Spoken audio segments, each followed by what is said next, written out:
வணக்கம்.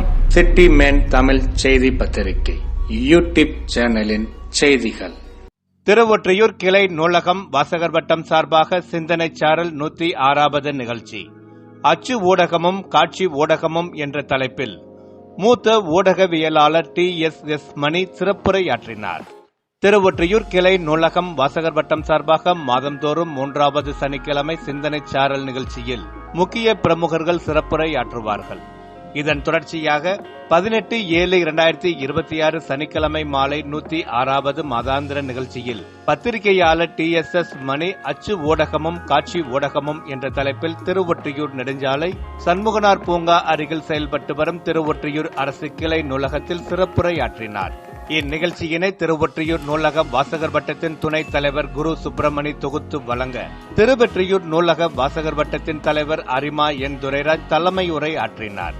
நிகழ்ச்சியில் திருவொற்றியூர் கிளை நூலக நூலகர் லதா வரவேற்புரையாற்ற திருவொற்றியூர் நூலக வாசகர் வட்ட கொடையாளர் மதியழகன் ஞானபீடம் விருது பற்றி விரிவாக விவரித்து 2025ஆம் ஆண்டுக்கான ஞானபீட விருது பெற்ற கவிஞர் வைரமுத்துவிற்கு வாழ்த்துக்கள் தெரிவித்தார். தமிழ்நாடு அறிவியல் இயக்க மு. கோதண்டம் சிறப்பு விருந்தினராக கலந்து கொண்ட TSS மணியின் சிறப்புகளை பற்றி எடுத்துக் கூறி அறிமுகப்படுத்தினார். இறுதியாக வாசகர் வட்டம் பாஸ்கரன் நன்றி கூறினார். தமிழ் தாய் வாழ்த்துடன் துவங்கிய நிகழ்ச்சியில் பள்ளி மாணவி ஆர். லிக்கிதா மற்றும் மாணவி ஜி. அதித்தி சிங் காமராஜரை பற்றி ஆங்கிலத்தில் உரையாற்றினார்கள். மேலும் மாணவன் செந்தமிழ் ஆதவன் கல்வி கண் திறந்த காமராஜர் என்ற தலைப்பிலும் செந்தமிழ் ஈழவன் காலத்தின் அருமை என்ற தலைப்பிலும் JE ஹெலன் கேப்ரிலா காமராஜர் என்ற தலைப்பிலும் உரையாற்றினார்கள். தொடர்ந்து சகோதர சகோதரிகளான JE ஹெலன் கேப்ரிலா மற்றும் JE யாக்கேல் லிடினா இணைந்து காமராஜரின் சிறப்பை பற்றி பாடல் மூலம் பாடினார்கள். இதனைத் தொடர்ந்து திரைப்பட பாடல்கள் பாடி வந்த முகமது அபிருத் காமராஜரை பற்றிய ஒரு பாடலை பாடினார். நிகழ்ச்சியில் கலந்து கொண்ட அனைவருக்கும் வழக்கம்போல் GBR குழுமம் சார்பாக காபி வழங்கினார்கள். இறுதியாக தேசிய கீதத்துடன் நிகழ்ச்சி நிறைவடைந்தது. இந்நிகழ்ச்சியில் ஏராளமான பெண்கள், மாணவியர்கள் மற்றும் நூலக வாசகர்கள் பலர் கலந்து கொண்டார்கள்.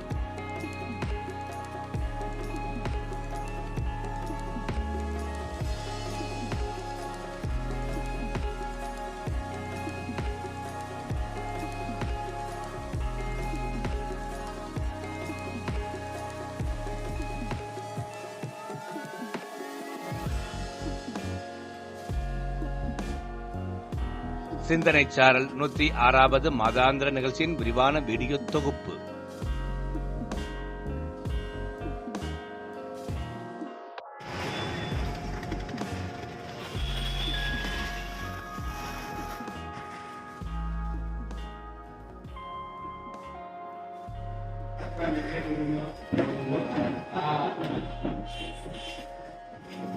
சார் மதி சார் எப்படி பாருங்க சார். மதி சார் சார்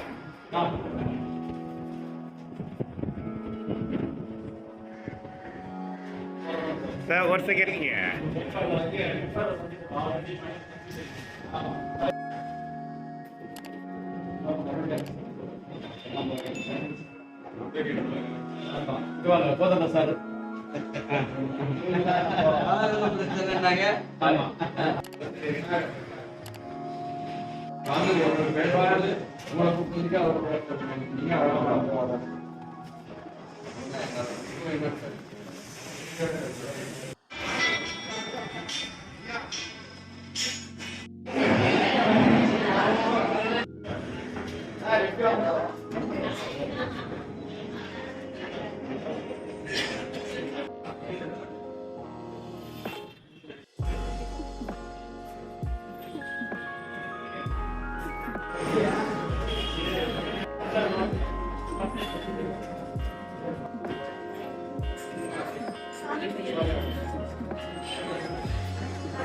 உங்களுடைய அனைவருக்கும் இனிமையான மாலை நிகழ்ச்சி.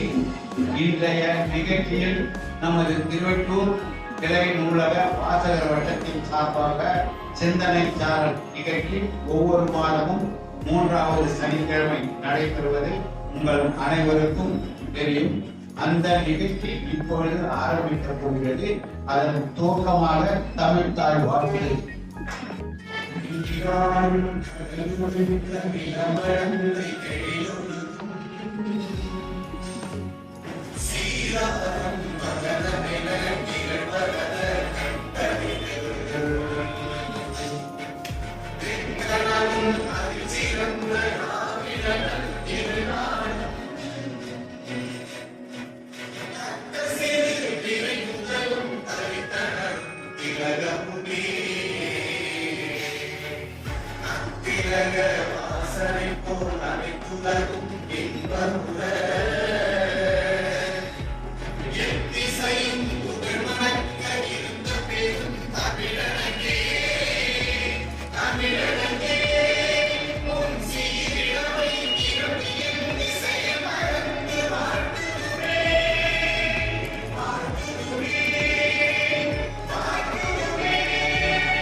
அனைவருக்கும் மாலை வணக்கம். இன்றைய நிகழ்ச்சியில் நமது அழைப்பை ஏற்று இவ்விழாவிற்கு தலைமை ஏற்று நடத்தி தர வருகை புரிந்திருக்கும் வாசகர் வட்டத்தின் தலைவர் என் உதயராஜ் அவர்களை வருக வருகை என வரவேற்கிறேன். நமது ஊடகத்தில் பேச வேண்டும் என்றவுடன் மகிழ்ச்சியோடு இன்றைய நிகழ்ச்சியில் அச்சு ஊடகமும் காட்சி ஊடகமும் என்ற தலைப்பில் பேச வந்திருக்கும் நமது தோழர் TSS மணி அவர்களை வருக வருக என அதே போன்று நமது நூலக மேடம் அவர்களை வருக வருக என வரவேற்கிறேன். மதியழகன், கோதண்டம், பாஸ்கர், ஜெயக்குமார், மரடும், எம்ஆர் சுபாகரன், விஜயலட்சுமி மேடம், அப்புறம் மோனசேகர், எழுத்தாளர் வெண்ணிலா, ஜெயக்குமார் போன்ற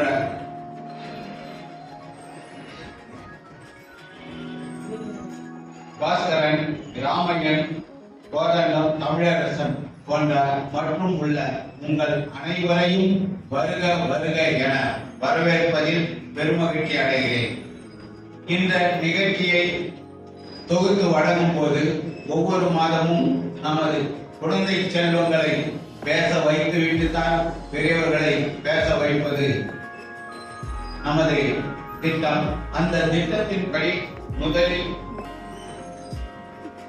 குழந்தைகளை பேச அழைக்கிறேன். லிகிதா காமராஜர் பற்றி ஆங்கிலத்தில்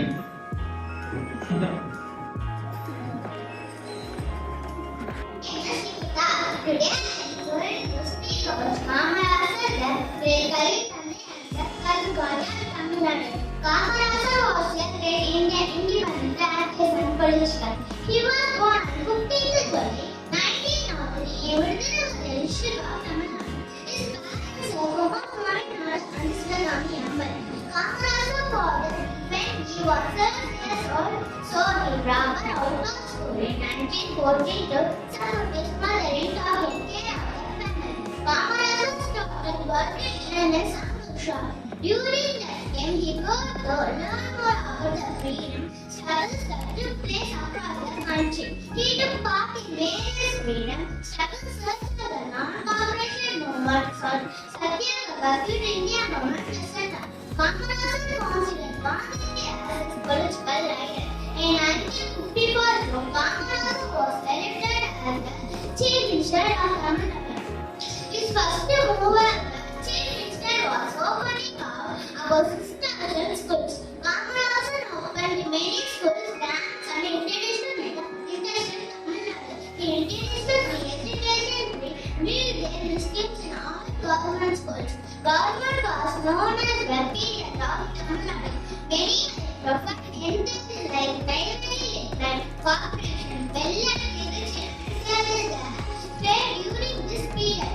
He played a critical role in making India and revolutions with the Prime Minister. Kamarasa was elected as the kingmaker. Kamarasa was freed on 2nd October 1975 to 72 and 1992. ஆதவன். வணக்கம், என் பெயர் தவறு செந்தமிழ். நான் சென்னை நடுநிலைப்பள்ளி ராமநாதபுரத்தில் 5ஆம் வகுப்பு படிக்கிறேன். நாடெல்லாம் பள்ளுபடை நகலெடுக்கும் நகலெல்லாம் கம்பனது புகழ்வு, ஏடெல்லாம் இளங்கோவின் நகல் பதிக்கும், எழுத்தெல்லாம் பாரதியை படம் பிடிக்கும், எட்டு நிற்கும் தமிழின் புகழ் மணக்கும், தமிழை நினைத்தாலே நாவினில் தேன் இனிக்கும், தமிழில் மயங்கி அவையோரை வணங்கி பேச போகிறேன் என் தலைப்பில் இறங்கி. நான் பேச வந்துள்ள தலைப்பு கல்வி கற்ற காமராஜர். நாளெல்லாம் பொழுதெல்லாம் தேசப்பற்றில் வாழ்ந்தவர், பிள்ளையெல்லாம் பள்ளி செல்ல கல்வி கண்ணை திறந்தவர், கொள்ளை கொள்ளையாய் சொத்து சேர்க்கா சொற்க தங்கமாய் வாழ்ந்தவர், மக்கள் தொண்டே மனதில் கொண்டே மக்கள் ஆட்சி கண்டவர், புவி வாழ்க்கை ஆசையில்லா புனித வாழ்க்கை வாழ்ந்தவர், என்ன கொடுப்பான் எதை கொடுப்பான் என்று இவர்கள் எண்ணும் முன்னே கலை கொடுப்பான் கல்வி கொடுப்பான், போதாது போதாது என்றால் இன்னும் கொடுப்பான், இவையும் குறைவென்றால் எங்கள் தலைவர் தன்னை கொடுப்பான் தன் உயிரையும் கொடுப்பான், ஆவடி உயரன் அவள் ஏழைக்கு துயர், சிவகாமியின் தவ புதல்வன் இந்தியாவின் பெருந்தலைவர், தனக்கே காணாமல் பேருக்காக வாழ்வர்களால் தான் இந்த உலகம் இன்னும் இயங்கிக் கொண்டிருக்கிறது. தமிழகத்தில் எதுவென்றால் அது காமராஜரின் ஆட்சி காலம்தான் என்று சிறு குழந்தை கூட கூறும். உலக அரசியல் வல்லுநர்களே அவரின் ஆட்சி காலத்தை கண்டு வியந்துள்ளனர். வெள்ளையும் தூய்மையும் உடையில் மட்டுமல்ல, உள்ளத்திலும் கொண்ட தூய்மையானவர். தமிழ்நாட்டில் கல்வி வளர்ந்திட அரும்பாடுபட்டவர். அதற்கு வகுப்பின் தடையாக இருப்பதை அறிந்து மதிய உணவு திட்டத்தினை பள்ளிகளுக்கு கொண்டு வந்து உலகையே வியப்படைய செய்தவர். நாட்டில் இதுகளுக்கான விவசாயம் செழிக்கவும் பொருளாதார ஏற்றம் பெறவும் இடைவிடாது உழைத்தவர். மனித குலத்திற்கும் நாட்டிற்கும் அவர் தொன்று ஆற்றி பாரத மக்களின் உள்ளங்களில் நிலையான இடத்தை பெற்றவர். பெருந்தலைவர் காமராஜர் அவர்கள் 1903ஆம் ஆண்டு ஜூன் 15ஆம் தேதி குருநகரில் குமாரசாமி சிவகாமி அம்மாள் ஆகியோருக்கு மகனாக பிறந்தார். இவர் சிறு வயதிலிருந்தே தேசிய விடுதலை போராட்டங்களில் கலந்து கொண்டார். காந்தியடிகளின் தலைமையின் கீழ் நடந்த போராட்டங்களில் கலந்து கொண்டார். அதனால் பலமுறை சிறை சென்றவர். ஏழை மக்களை கண்டு மனம் இறங்கியவர். பேச்சை குறைத்து செயலை அதிகமாக்கு என்ற தத்துவத்தின்படி வாழ்ந்தவர். அரசியல் நேர்மையாக திகழ்ந்தவர். பல அரசியல் தலைவர்களை உருவாக்கிய கிங் மேக்கர். காமராஜர் போல பண்பு உடையவர்கள் இருப்பதால் தான் இந்த உலகம் இன்னும் இயங்கிக் கொண்டிருக்கிறது. அப்படி இல்லாவிட்டால் அது மண்ணோட மண்ணாக இருந்திருக்கும். இதைத்தான் திருவள்ளுவர் பண்புடையாக பட்டுண்டு உலகம் அது இன்றே மண்புக்கு மாய்வது மண் என்று கூறினார். பெருந்தன்மை, எளிமை, வஞ்சனையற்ற உள்ளம், அஞ்சாமை ஆகிய பண்புகளின் முறையிட கரும்பு வீரர் பதவி பிடித்து அவரை ஒரு நாள் மாட்கொண்டிருந்தேன். காங்கிரஸ் இயக்கத்தில் ஒரு பிடிக்கும் அடிப்படை தொண்டனாக இருந்து தன்னலமற்ற தன் உழைப்பினால் கொடிகட்டி அவரும் முதலமைச்சராக இருந்தார். அப்போது தன்னலமற்ற தன்மைக்கு ஒரே எடுத்துக்காட்டு அரசியல் முதியோர்கள் பதவி விலகி வருங்கால இளைஞர்களுக்கு வழிவிடுவோம் என்று கூறி தனது முதலமைச்சர் பதவியை ராஜினாமா செய்தவர். ஏழைகளின் அறிவுப்பற்றியை போக்க அவரின் வயிற்று பற்றியை போக்கியவர். பள்ளிகள் பல திறந்து தன் பதவியை அரசியலில் உயர்ந்து தமிழகத்தில் தலை நிமிர்ந்து இவர்ந்தும் வாழும் ஏழை பங்காளர். அவர் நிறமோ கருப்பு, அவர் தரமோ சிறப்பு, அவர் பெரிதாக ஒன்றும் படிக்கவில்லை. ஆனால் அவரை படிக்காதவர் இன்று எவரும் கல்வி கற்ற காமராஜர் தான் தமிழகத்தின் இறைவன் என்று கூறி என் உரையை முடிக்கிறேன்.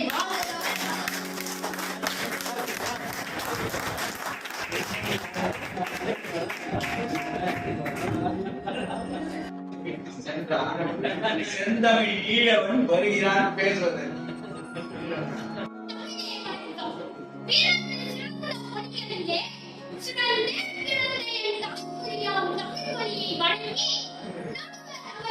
வணங்கி பேச போகிறேன். காலத்தின் அருமை ஞானம் கருதியும் கைகூடும் காலம் கருதி இடத்தாசை உலகமே வேண்டும் என்றால் காலம் பார்த்து செய்தால் அது உண்மை என்கிறார் திருவள்ளுவர். காலம் போல் போன்றது என்று பெரியவர்கள் கூறுவார்கள். ஆனால் உண்மையில் பொன்னை இழந்தால் மீண்டும் பெறலாம். ஆனால் காலத்தை இழந்தால் ஒரு மிக பெரிய செல்வம் என்று கூறப்படுகிறது. தொலைக்காட்சி, பெரியவர், சிறியவர், மனிதன் என இவருக்கும் சமமாக ஒரு நாளைக்கு 24 மணி நேரம் தான் கிடைக்கின்றன. அந்த நேரத்தை எப்படி பயன்படுத்துகிறோம் என்பதில் நமது வெற்றி அடங்கியுள்ளது. மனிதன் என்று அழைக்கப்படும் உசேன் போல்ட் 100 மீட்டர் ஓட்ட பந்தயத்தை சுமார் 9.58 வினாடிகளில் கடந்து உலக சாதனை படைத்தார். வெறும் 9.58 வினாடிகளில் அவர் உலக புகழ் பெற்றார். ஆனால் அந்த 9.58 வினாடிகளுக்கு பின்னால் பல ஆண்டுகளின் கடின உழைப்பும் நேரத்தை சரியாக பயன்படுத்திய பயிற்சியும் இருந்தது. அன்று அவர் நேரத்தை மறக்காமல் இருந்திருந்தால் இன்று உலகம் அவரை நினைவில் கொண்டிருப்பார். பல சர்வதேச போட்டிகளில் முதல் மற்றும் இரண்டாம் இடங்களுக்கு இடையிலான வித்தியாசம் சில நேரங்களில் ஒரு மைக்ரோ செகண்ட் மட்டுமே இருக்கும். கண்ணிமைக்கும் நேர தாமதம் கூட தங்க பதக்கத்தை வெற்றி பதக்கமாக மாற்றிவிடும். மணி மணி கொண்டொழுகும் பேரை பிறந்த குடி மணியும் தண்ணீரும் எந்த ஒரு செயலையும் இன்றே செய்யாமல் சோம்பல் காரணமாக நாளை செய்து கொள்ளலாம் என்று தண்ணி போடும் வேலையை பிறந்த குடி ஏன் அழி என்கிறார் பொய்யா புலவர் திருவள்ளுவர். காற்றுள்ள போதே தூற்றிக்கொள் என்கிறது பழமொழி. எந்த ஒரு செயலையும் காலத்தில் செய்ய வேண்டும் என்பதற்காக கூறப்பட்டதே பழமொழி. இளமை பருவம் கல்விக்கு உரியது. இப்பருவத்தை யாரும் வீண் செய்தல் கூடாது. ஐந்தில் விளையாதது 50 விளையாது என்கிற பழமொழியை மாணவர்களாகிய நாம் மனதில் பதிய வைத்துக் கொள்ளுதல் வேண்டும். இன்றைய போட்டி மிக்க உலகில் ஒரு நொடி பொழுதை வீண் செய்தல் கூடாது. காலத்தில் விளைந்தால்தான் அதன் பயனை அடைய முடியும். காலம் மீண்டும் வராது. அழுது புரண்டாலும் அனைத்தானிய வெள்ளம் மீண்டும் வராது என்பது போல காலமும் மீண்டும் வராது. ஒரு விவசாயி விதை விதைக்கும் பருவத்தை தவறவிட்டால் அறுவடையை இழக்கிறான். ஒரு மாணவன் படிக்கும் நேரத்தை தவறவிட்டால் வெற்றியை இழக்கிறான். ஒரு வீரன் பயிற்சி நேரத்தை தவறவிட்டால் பதக்கத்தை இழக்கிறான். எனவே வாய்ப்புகளை இழப்பது என்பது நமது வாய்ப்புகளை நாமே இழப்பதாகும். காலம் யாருக்காகவும் காத்திருக்காது. மன்னன் வந்தாலும் நின்று விடாது. ஏழை வந்தாலும் வேகமாக ஓடாது. அனைவருக்கும் சமமாக கிடைக்கும் ஒரே செல்வம் காலம் மட்டுமே. காலம் வங்கியில் சேமிக்கப்படுகிறது. ஆனால் காலம் வாழ்க்கையில் சேமிக்கப்படுகிறது. பணத்தை செலவு செய்தால் அது குறையும். ஆனால் காலத்தை பயனுள்ள செயல்களில் செலவு செய்தால் அது வெற்றியாக மாறும். எனவே இன்றைய போட்டி மிக்க உலகில் கைபேசி, சமூக வலைதளங்கள், தொலைக்காட்சி, வீடியோ விளையாட்டுகள் போன்றவை நமது நேரத்தை அதிகமாக எடுத்துக் கொள்கின்றன. அவற்றை அளவோடு பயன்படுத்தி படிப்பு, உடற்பயிற்சி, நல்ல புத்தக வாசிப்பு, விளையாட்டு என பயனுள்ள செயல்களில் நேரத்தை செலவிட வேண்டும். இறுதியாக சென்று கொண்டிருப்பவன் காலத்தை வென்று கொண்டிருக்கிறான், நின்று கொண்டிருப்பவன் காலத்தை நின்று கொண்டிருக்கிறான் என கூறி நன்றி.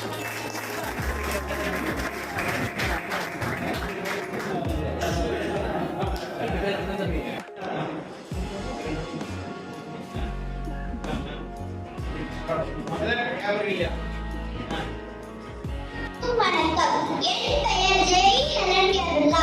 நான் 4ஆம் வகுப்பு படிக்கின்றேன்.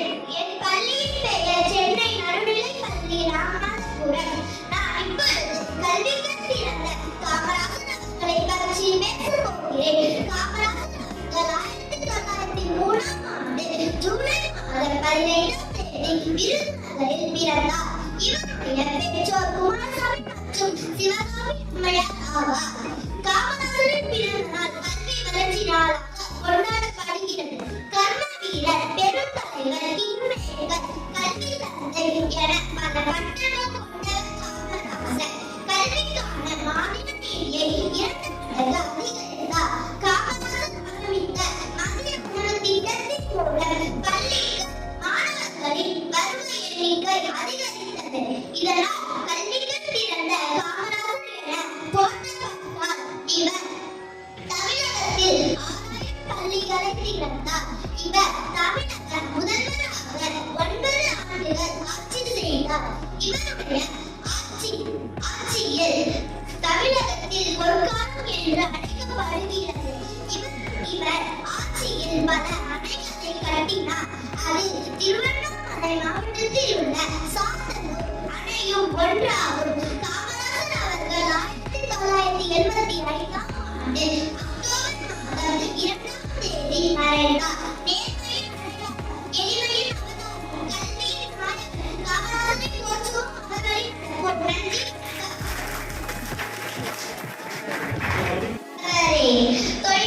தொய்மேடையாரவரே, கல்வி தந்தையாரவரே, தொய்மேடையாரவரே, ஊருக்கு உழைத்த மனிதன் யார்தானவரே, நாவில் உள்ளங்களில் வாழ்ந்து வரும் காமராசரே. ஊருக்கு உழைத்த மனிதன் யார்தானவரே, நாவில் உள்ளங்களில் வாழ்ந்து வரும் காமராசரே. தென்னாட்டு காந்தி அவரே ஏழை பங்காளி, தென்னாட்டு காந்தி அவரே ஏழை பங்காளி.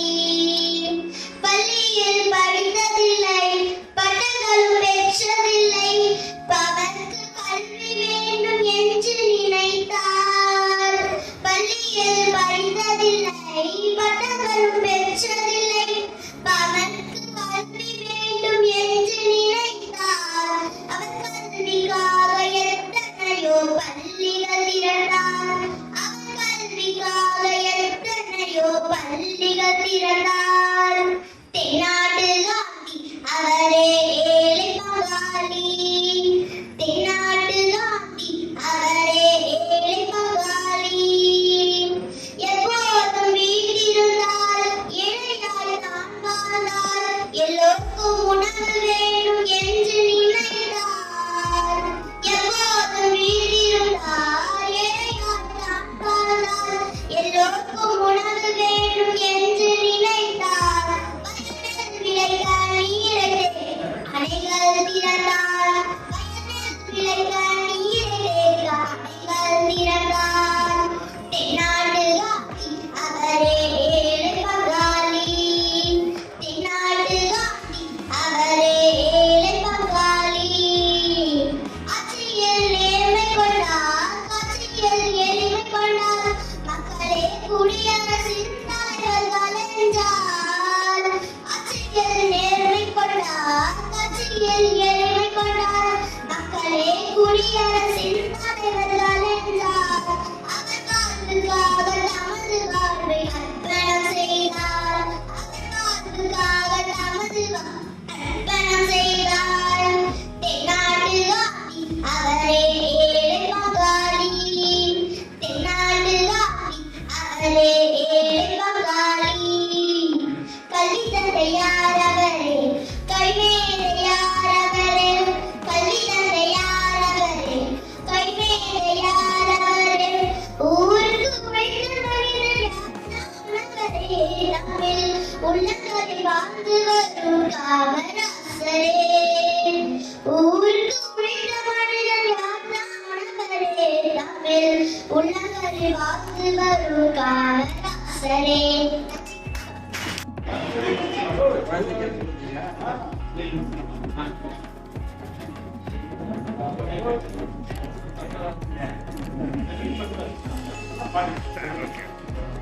Okay sir.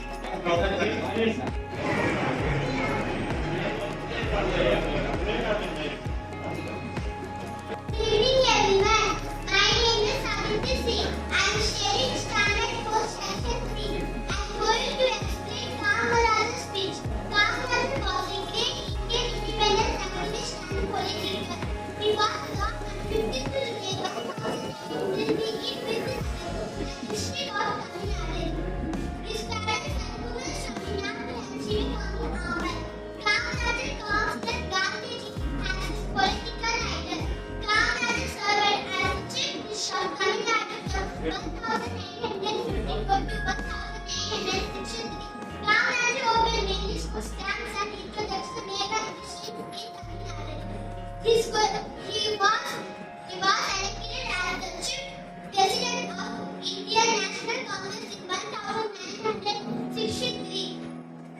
He introduced free education, free meal and meal schemes in all government schools.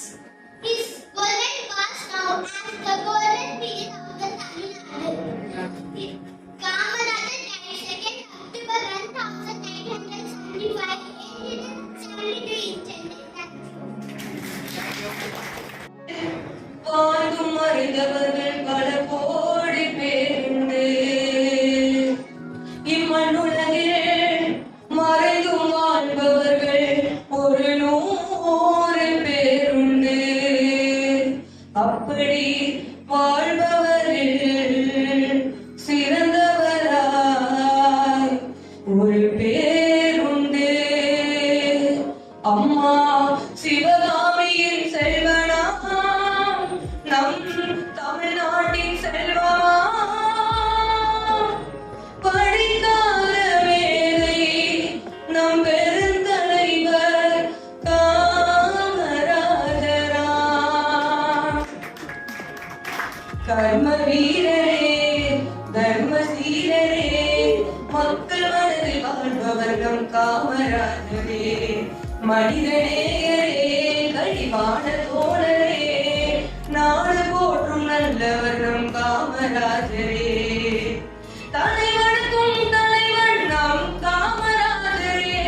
முதல்வனுக்கும் முதல்வன் நம் காமராஜரே. ராஜனுக்கும் ராஜன் நம் காமராஜரே. அறிஞனுக்கும் அறிஞன் நம் காமராஜரே. எளியவர்க்கும் எளியவர் வலியவர்க்கும் வலியவர்.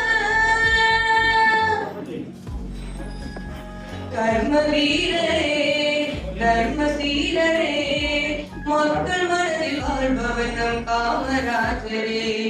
மனிதநேயரே கழிவான தோழரே நாடு போற்றும் நல்லவர் நம் காமராஜரே. அவர் வாழ்வு என்பதே தமிழ்நாட்டுக்கானது. நல்ல எண்ணங்களால் நல்ல செய்திகளால் அவர் ஆட்சி காலமே பொற்காலமானது. பள்ளிக்கூடங்களால் தொழிற்சாலைகளால் கல்வி அறிவும் வேலை வாய்ப்பும் வளர்ந்து வந்தது. ஏழை எளிய மக்கள் வாழ்வு உயர்ந்து நின்றது. ராசா மகராசா காமராஜர் என்ற பேரிலே சாரேசா. ராசா மகராசா காமராஜர் வாழ்ந்த காலம் லேசா லேசா. கர்ம வீரரே தர்ம சீலரே மக்கள் மனதில் வாழ்பவர் நம் காமராஜரே. மனிதநேயரே கழிவான தோழரே நாடு போற்றும் நல்லவர் நம் காமராஜரே. அவர் வந்த பிறகுதான் விவசாயம் செழித்தது. தனிப்படைகளினால் நீர்நிலைகளினால் அவர் புகழை பாடினார். அது நியாயமானது. பல சட்டங்களால் பல திட்டங்களால்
திகட்ட பேசிய குழந்தைகளுக்கும் தெவிட்டாத பாடல்களை அள்ளி தந்த குழந்தைகளுக்கும் நமது வாசகர் வட்டத்தின் சார்பாக நன்றியை தெரிவித்துக் கொண்டு நமது மேடம் அவர்களை வாழ்த்துறை வழங்க அழைக்கிறேன்.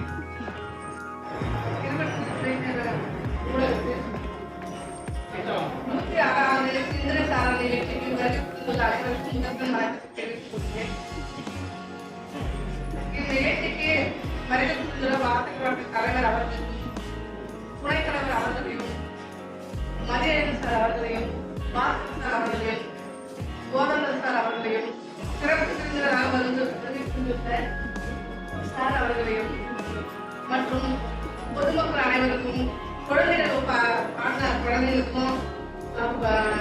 பொதுமக்கள் அனைவருக்கும் வாழ்த்தையும் நன்றியும் தெரிவித்துக் கொள்கிறேன். இந்த சின்னக்கர நிகழ்ச்சி வந்து ஒவ்வொரு மாதமும் ஒரு சிறப்பாக நடைபெற்று வருகிறது. லாஸ்ட் டைம் கூட இந்த வாட்டி பசங்க வந்து ரொம்ப சிறப்பா பேசுறது எல்லாமே எனக்கு ரொம்ப மகிழ்ச்சி தெரிகிறது. இன்னும் சிறப்பாக செய்யணும்னு நான் வாசப்படத்துக்கு சார்பாக தெரிவித்துக் கொள்கிறேன். வாய்ப்பளித்த அனைவருக்கும் நன்றி. கொடையாளராக ஒருவர் இத்தனை பேர் கொடுத்திருக்கிறாங்க. இப்போ ஒருத்தருக்கு 10,000 ரூபாய் கொடுத்திருக்கிறாரு.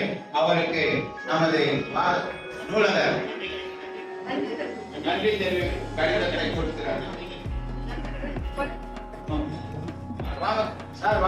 அவர் கூட சரி. அடுத்ததாக நமது வாசகர் வட்டத்தின் தலைவர் அவர்கள் வாழ்த்துரை வழங்குவார்.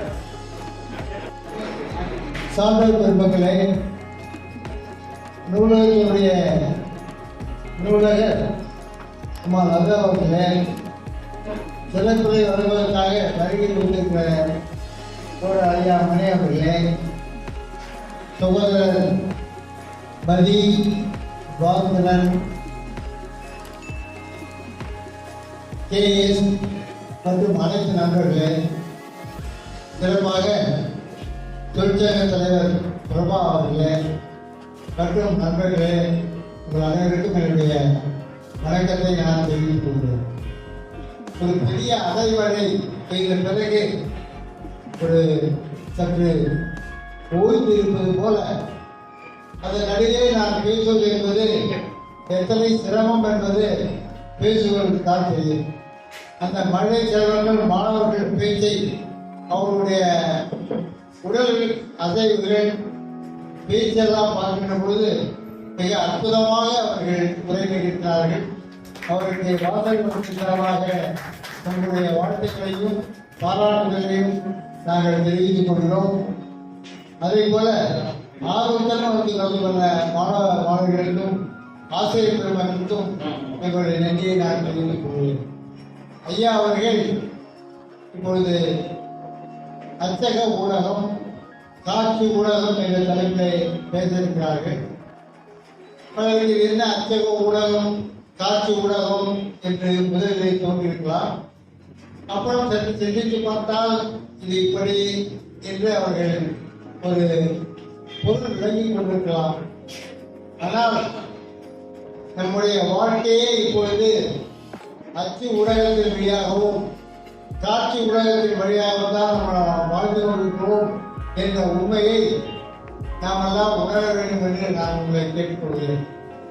நாம் விரும்பியோ விரும்பாமலோ, நமக்கு தெரிந்தோ தெரியாமலோ பல்வேறு செய்திகளை, வேண்டிய செய்திகள், வேண்டாத செய்திகள், புறக்கணிக்கப்பட வேண்டிய செய்திகள், இவற்றையெல்லாம் நம் தலையிலே ஏற்றி நம்மை சிந்திக்க விடாமல் சிந்திப்பதற்காக தோன்றிய இவைகளெல்லாம் இன்றைக்கு சிந்திக்க விடாமல் மாற்று பாதையிலே அழைத்து சென்று கொண்டிருக்கிறார்கள் என்பது என்னுடைய தனிப்பட்ட கருத்து. காரணம், இன்றைக்கு எல்லாமே வியாபார உலகமாக மாறிவிட்டது.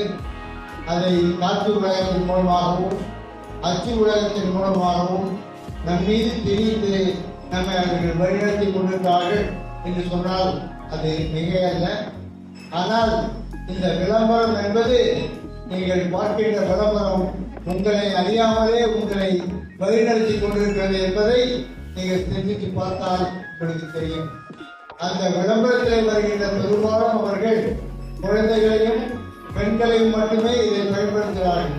இதற்கென்ற ஒரு பெரிய ஆய்வு மேற்கொண்டு யாரை அந்த விளம்பரத்திலே பயன்படுத்தினால் மக்கள் மத்தியை சென்று விரைவாக அடையும், உடனே அந்த பொருளை வாங்குவார்கள் என்று ஆய்வு செய்து அதன் அடிப்படையிலே அந்த விளம்பரத்தை நம் மீது அவர்கள் திணிக்கிறார்கள்.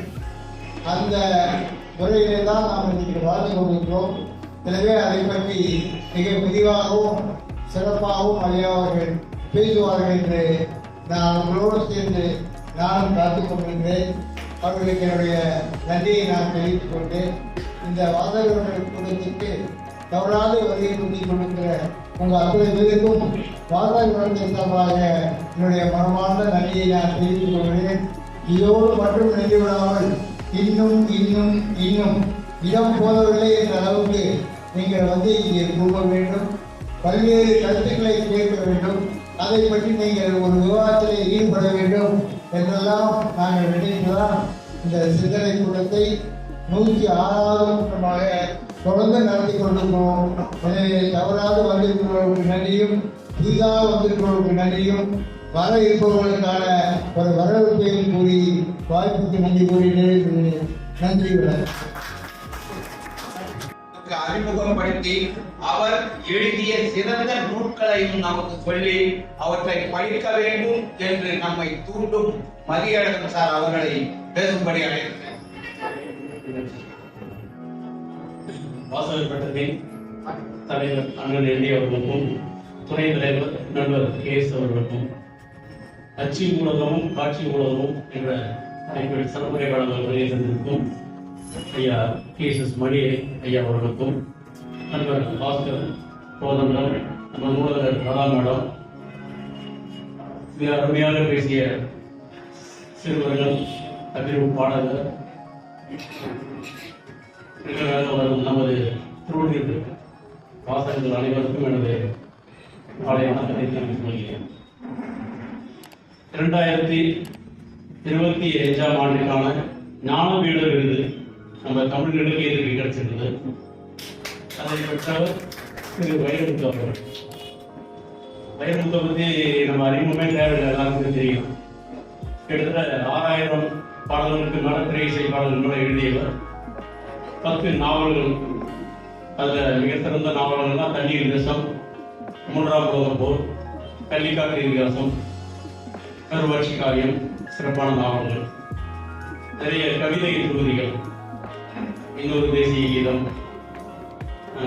கவிராஜன் கதை, வைகரை நிகழ்வுகள், இந்த மாதிரி சிறப்பான சிறுகதை கவிதை நூல்கள், கட்டுரைகள். அதில் மிக சிறந்த கட்டுரை தொகுதி தமிழ்நாட்டு படை, மிக அற்புதமான ஒரு படைப்பு. இந்த மாதிரி நிறைய இலக்கியத்துக்கான சரிக்காக இருக்குது. அதோட ஞானபீடங்களை பற்றி முக்கியமாக நம்ம தெரிஞ்சுக்கணும். நமது இந்திய முதல் ஜனாதிபதி ராஜேந்திர பிரசாத் அவர்கள் மொத்தத்தில் இந்திய இலக்கியத்திற்காக மிக சிறந்த ஒரு விருதை உருவாக்கணும் என்று நிறைய தொழிலதிபர்கள்ட்ட பேசுனதன் வாயிலாக டைம்ஸ் ஆஃப் இந்தியா இதழின் உரிமையாளர் திரு சாது ஜெயின் அவர்களால் ஏற்படுத்தப்பட்ட அமைப்புதான் பாரதிய ஞானபீடம். 1961 ஏற்படுத்தப்பட்ட ஒரு அமைப்பு. இந்த விருது நம்ம இந்தியாவின் நோபல் பரிசுன்னு சொல்லலாம். இலக்கியத்திற்காக கொடுக்கப்படுகிற மிக உயரிய விருது. முதல் விருது 1965 மலையாள எழுத்தாளர் திரு சங்கர குருப் அவர்களுக்கு கொடுக்கப்பட்டது. தமிழுக்கு முதல்ல இந்த விருது 1975 திரு அகிலன் அவர்களுக்கு சித்தப்பாவை நாவலுக்காக விருது கிடைச்சது. அதுக்கடுத்து நீண்ட இடைவெளிக்கு அப்புறம் 2002 திரு ஜெயகாந்தன் அவர்களுக்கு வாழ்நாள் இலக்கிய சாதனைக்காக கொடுக்கப்பட்டது. 1965 1981 வரைக்கும் ஒரு தனிப்பட்ட படைப்புக்கு வழங்கப்பட்ட விருது 1982 அப்புறம் வாழ்நாள் சாதனைக்கான விருதா மாற்றி அந்த வகையில் 2002 அப்புறம் 2025 திரு வைரமுத்து அவர்களுக்கு இந்த விருது வழங்கப்பட்டது.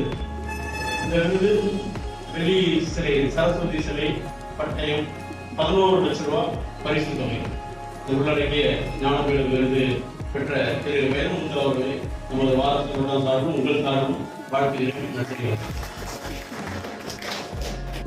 சிறப்பு விருந்தினர் அவர்களை கோதண்டம் அவர்கள் நமக்கு அறிமுகப்படுத்துவார்.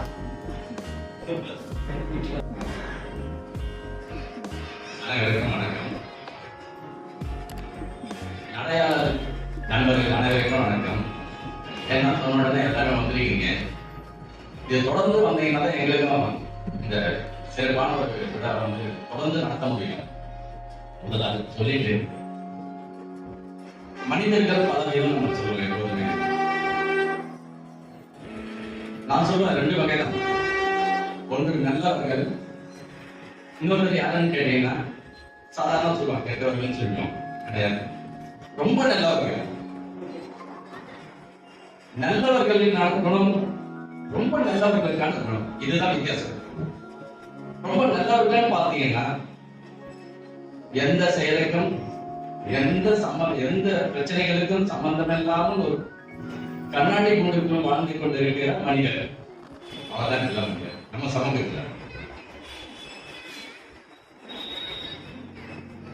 நல்ல மனிதன் எடுத்துக்கிட்டீங்கன்னா அவர் அனைத்திற்கும் சொந்தக்காரர் இருப்பார். ஒருவர் போற்றுவார், இன்னொருவர் திட்டுவார். ஒரு இடத்தில் போற்றுவார், இன்னொரு இடத்துல திட்டுவார். இவர் தான் நல்ல மனிதர். இவர்கள் தான் இந்த சமூகத்தை தலைமை தாக்கி கொண்டு செல்லக்கூடிய மனிதர்களாக வாழ்ந்து கொண்டிருக்கிறார். நீங்க எங்கனாலும் பாருங்க, நல்ல மனிதர்கள் விட ரொம்ப நல்ல மனிதர்கள் யாரும் சாதிக்கிறதே கிடையாது. அவங்க உண்டு, அவங்க வேலை உண்டு, இப்படிதான் வாழ்ந்துக்கிறீங்க. அதனால இங்க இருக்கக்கூடிய அத்தனை மனிதர்கள் நல்ல மனிதர்கள். கெட்ட மனிதர்கள் என்று தனியா ஒன்று கிடையவே கிடையாது. அவர் சூழ்நிலைகள் தான் அவர்களை கெட்ட மனிதர்களாக அந்த சூழ்நிலைக்கு ஏற்ப மாற்றிவிடுகிறது. இதுதான் சமூகம். என்ன அறிமுகப்படுத்த சொன்னதற்கு நான் முதல்ல அங்க போகணும். எனக்கு பேசுறதுக்கு வாய்ப்பு கிடையாது. அவரை வந்துட்டு மணி, டிஎஸ்எஸ் மணி அவருடைய பெயர் பார்த்தீங்கன்னா எனக்கு 44 வருஷமா இருக்கு. அவரோட அறிமுகமான நண்பர். அதனால தான் எனக்கு வந்துட்டு அவர் அறிமுகப்படுத்த சொல்லி சொன்னது காரணமே. அவர் தோழர்கள் சொல்லலாம், நண்பர்கள் சொல்லலாம், சகோதரர்கள் சொல்லலாம். அந்த வகையில வந்துட்டு எல்லாரோடமே அன்பான ஒரு மனிதர். பழகக்கூடியதுல ஒரு செயல் எப்படி செய்யணும், அது அரசியல் சார்ந்து இல்ல கருத்தியல் சார்ந்து இந்த சமூகத்திற்கான மனிதர்களுக்கான எப்படி நம்ம மனித நேயத்தோட அவங்க போறோம் அல்லது போராட்டத்தின் வடிவம், இப்படி பல வகையில் அவருடைய வாழ்க்கையில ஒட்டுமொத்தமா வாழ்ந்திருக்காரு. அவர் இன்னும் கேட்டீங்கன்னா நான் 1982 அவரோட நான் முதல் அறிமுகமாகும். எனக்கு 22 வயசு, அவருக்கு 32 வயசு. அந்த வகையில எங்களுக்கு அறிவு. அதுக்கப்புறம் கொஞ்சம் கேப் பார்த்தீங்கன்னா அவர் எந்த போராட்டத்தில் முன்னணியா இருப்பார். அவருடைய வேலையே பார்த்தீங்கன்னா போராட்டத்தில் முன்னணி. அவர் போராடி நம்ம தலைவர்கள் நிறைய பேர் சொல்லலாம், அதிகாரத்திற்கு வந்த பிறகுதான் அவர்களுக்கெல்லாம் தலைவர்கள் என்ற பெயர் வரும். ஆனால் அவர் போராட்டத்தில் முன்னணியா இருந்தவர் எல்லா வகையிலும். கூடுதலா இன்னொரு விஷயமும் சொல்றோம், இந்த சமூகத்தின் மீது அக்கறையில் மனிதர்கள் நேசிப்பேன் அவர் மனதில் வைத்துக் கொண்டு குடும்ப வாழ்க்கையை போகாமல் தன்னுடைய வாழ்க்கை முழுவதும் அர்ப்பணித்தவர். நான் அவரை சந்திக்கும் போது பாத்தீங்கன்னா சில விஷயங்கள் நான் சொல்ல முடியாமல் இருக்கலாம். ஆனால் நான் சந்திக்கும் போது அவர் தலைவர் வாழ்க்கையில் இருந்தார். இந்த சமூகம் எப்படி பார்க்கும் மனிதர்கள் என்பதற்காக நான் இதை அறிமுகப்படுத்தேன். நல்ல மனிதர்களை இந்த சமூகம் சூழலுக்கு ஏற்ப அவர்கள் நல்லா முடிவு செய்யும். அந்த மனிதர் 8 வருடங்களா அவர் தலைமறைவார். அவருடைய வாழ்க்கை தொடக்கமே இருந்தார். வாழ்க்கையில் போராட்டம் போராடி. அப்பதான் நான் அவரை சந்திக்க முடியும். அதன் பிறகு நீண்ட வரலாறு, நீண்ட வேலைப்பாடுனா நிறைய பிரச்சனை. எந்த பிரச்சனையும் பார்த்தீங்கன்னா கூட்ட 2 நிமிஷம் வந்துடுவார். என்னால கூட்ட போக முடியாது. ஏன்னா நான் ஒரு கோடு கொடுத்தீங்கல்ல குடும்ப வாழ்க்கை. ஆனால் அதுக்காக அது தடையா இருக்கக்கூடாதுன்னு அதுக்கு போகவே இல்லை. அப்ப யாரு அவரை உட்கார வச்சு நான் ரொம்ப புகழ் பேச வேண்டிய சூழ்நிலை என்ன கேட்டீங்கன்னா வேற யாராலும் சொல்ல முடியாது அவரை பத்தி. அதனால நான் சொல்ல வேண்டிய சூழ்நிலை. அவருடைய தாத்தாவை பார்த்தீங்கன்னா அவருடைய சும்மா வந்ததில்ல, ஜீன்னு சொல்லுவோம் இல்லையா, இந்த ஜீன் வழியா வந்ததில்ல. அவருடைய தாத்தா வந்துட்டு கிருஷ்ணசாமி ஐயா அவர் வந்துட்டு வக்கீலா இருந்தார். யாருக்குன்னு கேட்டீங்கன்னா வாவு சிதம்பரம் அவருடைய படிப்பு. அதனாலதான் அவரு இந்த சமூகத்தின் மீது அக்கறை கொண்டுள்ள மனிதர்கள் மாற்றம். அவர் அரவணைப்புல வந்தவர். இன்று வரை அவர் இளமையாக உயர்ந்த மனிதன் மட்டுமல்ல, எண்ணத்திலும் செயலிலும் அத்தனை உயர்ந்த மனிதனாக வாழ்ந்து கொண்டிருக்கிறார். நீங்கள் மீனவர்கள் பிரச்சனையை கையில் எடுத்தாலும் சரி, எந்த தொழிலாளி பிரச்சனையை எடுத்தாலும் சரி, எந்த பிரச்சனையாக இருந்தாலும் ஒரு போன் செய்து பாருங்க, தோழர்னு சொல்லணும். அந்த தோழர்னு சொல்லுவோம். நீங்க தோழர்னா வித்தியாசமா பார்க்கணும். அதனால தோழர் நண்பர்கள் சொல்லலாம். இன்னும் 10 வருஷம் மூத்த நடந்தா சகோதரன் சொல்லலாம் இல்லையா? அதனால நான் முதல்ல அந்த 3 வருஷம் சொல்றேன். காரணமே இந்த தோழர்களுக்கு மட்டும்தான் இந்த சமூகத்தின் மீது எப்போதுமே அனைத்து மக்களுக்கான எண்ணங்களாக வாழ்ந்துட்டு இருக்காங்க. அது நம்ம ஒரு வித்தியாசமா பார்க்கலாம். இதுல இருந்து நம்ம வெளிப்படாமல் நிச்சயமா இந்த சமூக மாற்றமோ சமூக சிந்தனையோ வரவே வராது. இன்னும் தோழர்கள் சொல்றது இந்த நேரம் யாவது பேசணும், நான் தான் பேசினே இருக்கேன். அது நிறைய விஷயங்கள் இன்றைய வரை நாம் ஆக்டிவா இருக்கிறது. அவர் இளமையாக இருக்கிற காரணம் பொது வாழ்க்கையில் ஈடுபடுத்த காரணமே. பொது வாழ்க்கையில் ஈடுபடுவதற்கு 10 வருஷம் எப்பவுமே லைஃப் அதிகமாக சொல்லுவோம். நான் ஏற்கனவே சொல்லியிருப்பேன். அதுதான் ஒரு உண்மையான விஷயம். அவரு அச்சு ஊடகம், காட்சி ஊடகம், அவர் அச்சு ஊடகத்திலும் பணிபுரிந்துகிட்டே இருக்கிறார். காட்சி ஊடகத்தில் செய்து கொண்டிருக்கிறார். மக்கள் ஊடகத்தின் வழியாக அத்தனையும் செய்து கொண்டிருக்கிறார். மீண்டும் மீண்டும் சொல்கிறேன், அவர் எப்போதும் இன்னும் 100 வருடங்கள் இருந்தாலும் அவர் கண்டிப்பாக இதை சாதிப்பார்.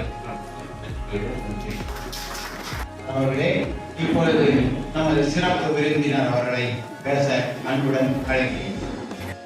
நண்பர்களே, உள்ளபடியே திருவொற்றியூர் கிளை நூலகத்தினுடைய மாதம் ஒரு முறை சிந்தனை சாரல் என்ற தலைப்பில் நடத்துகின்ற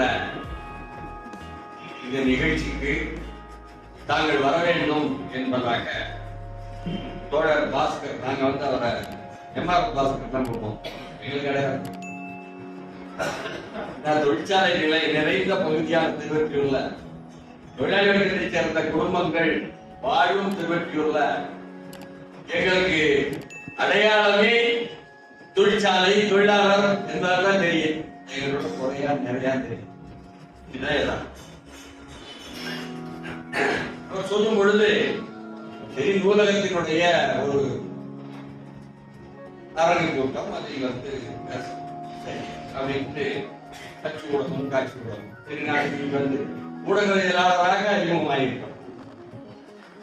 அதாவது எப்பொழுது காட்சி ஊடகத்தில் தோன்றி பேசிக்கோமோ அதற்கு பிறகுதான் ஊடகவியலாளர்களுடைய தெரியுது. அது ஒரு 25 ஆண்டு. அதற்கு முன்னாலே ஆட்சி ஊடகங்கள் எழுதின ஊடகவியலாளர் அப்படி ஒரு சாதாரணமாக தான் அதை எடுத்துட்டு வந்தேன். ஏன்னா நான் உரை நிகழ்த்தும் பொழுது தயார் செய்து கொண்டெல்லாம் செய்யறதில்லை. அதுக்கான தேவைக்கு விட்டல. ஏன்னா இன்று கூட பாஸ்கர் வந்து கூப்பிட வரும்பொழுது நானே அவர்தான் ஆதரவு தொலைக்காட்சியில் ஒரு நேர்காணலை முடிச்சுட்டு ஓடியாந்து இன்றைய நாளேட்டில் நாளை மறுநாள் திங்கட்கிழமை வரக்கூடிய நாளைக்கு ஒரு கட்டுரையை தயார் பண்ணி இங்கே வந்து உட்கார்ந்து அனுப்புறேன். நான் அந்த அடிச்சு விட படிக்கிறதுக்கு அடிச்சு விட்டு செய்தீர்கள். அதே போல இது வந்து அறிமுகம் செய்த தோழர் கோதண்டம் சொல்லும் பொழுது 8ஆம் தேதி இந்த சாதவனுடைய முகநூல் அறிக்கையை பார்த்துட்டு நீங்க 8ஆம் தேதி நான் 13 ஆண்டு தலைவர் 8ஆம் தேதி திருவெற்றியூர் பகுதி வந்து கலைஞர் சொல்றேன், ஒவ்வொரு பகுதிக்கு போனோம்னு அந்த பகுதிக்கு நடக்கிற உறவை அதிகமாக ஆழமாக ஒவ்வொரு பேருந்து நிறுத்தமாக சொல்லும் அளவுக்கு நடமாடி கொண்டிருந்த தலைவரை இயக்கப்படி எனக்கு இந்த வட்டாரம் வந்து தொழிலாளர் மத்தியில் பணியாற்ற அப்பொழுது புரட்சிகர பணிகள் புரட்சிகர இயக்கம் என்பதாக செய்து கொண்டிருந்த பொழுது பல்வேறு நிகழ்வுகள் முன்னோடிகள் ஒவ்வொரு தொழிற்சாலைகளும். அப்படி அசோக் லேலண்ட்ல குச்சேலருடைய யூனியன்ல ஐயா தவராஜ் வந்து பொதுச் செயலாளராக அவரை சந்திக்கிறார். இன்னொரு தோல்ராஜ் நலமன்ற தோல்ராஜ் அறையில தங்கி வேலை இருப்பார். அதனால் வந்து அறிமுகமான முன்னோடிகள் தோழர்கள் அவர்களுடன் மீண்டும் உரையாடல் இருந்தாங்க. நீங்க வந்தா பாஸ்கர் எங்க தோழர். அப்ப எல்ஐசியில பாஸ்கர் நீங்க வந்து தொழிற்சங்கத்திலையும் அசோசியேஷன்லையும்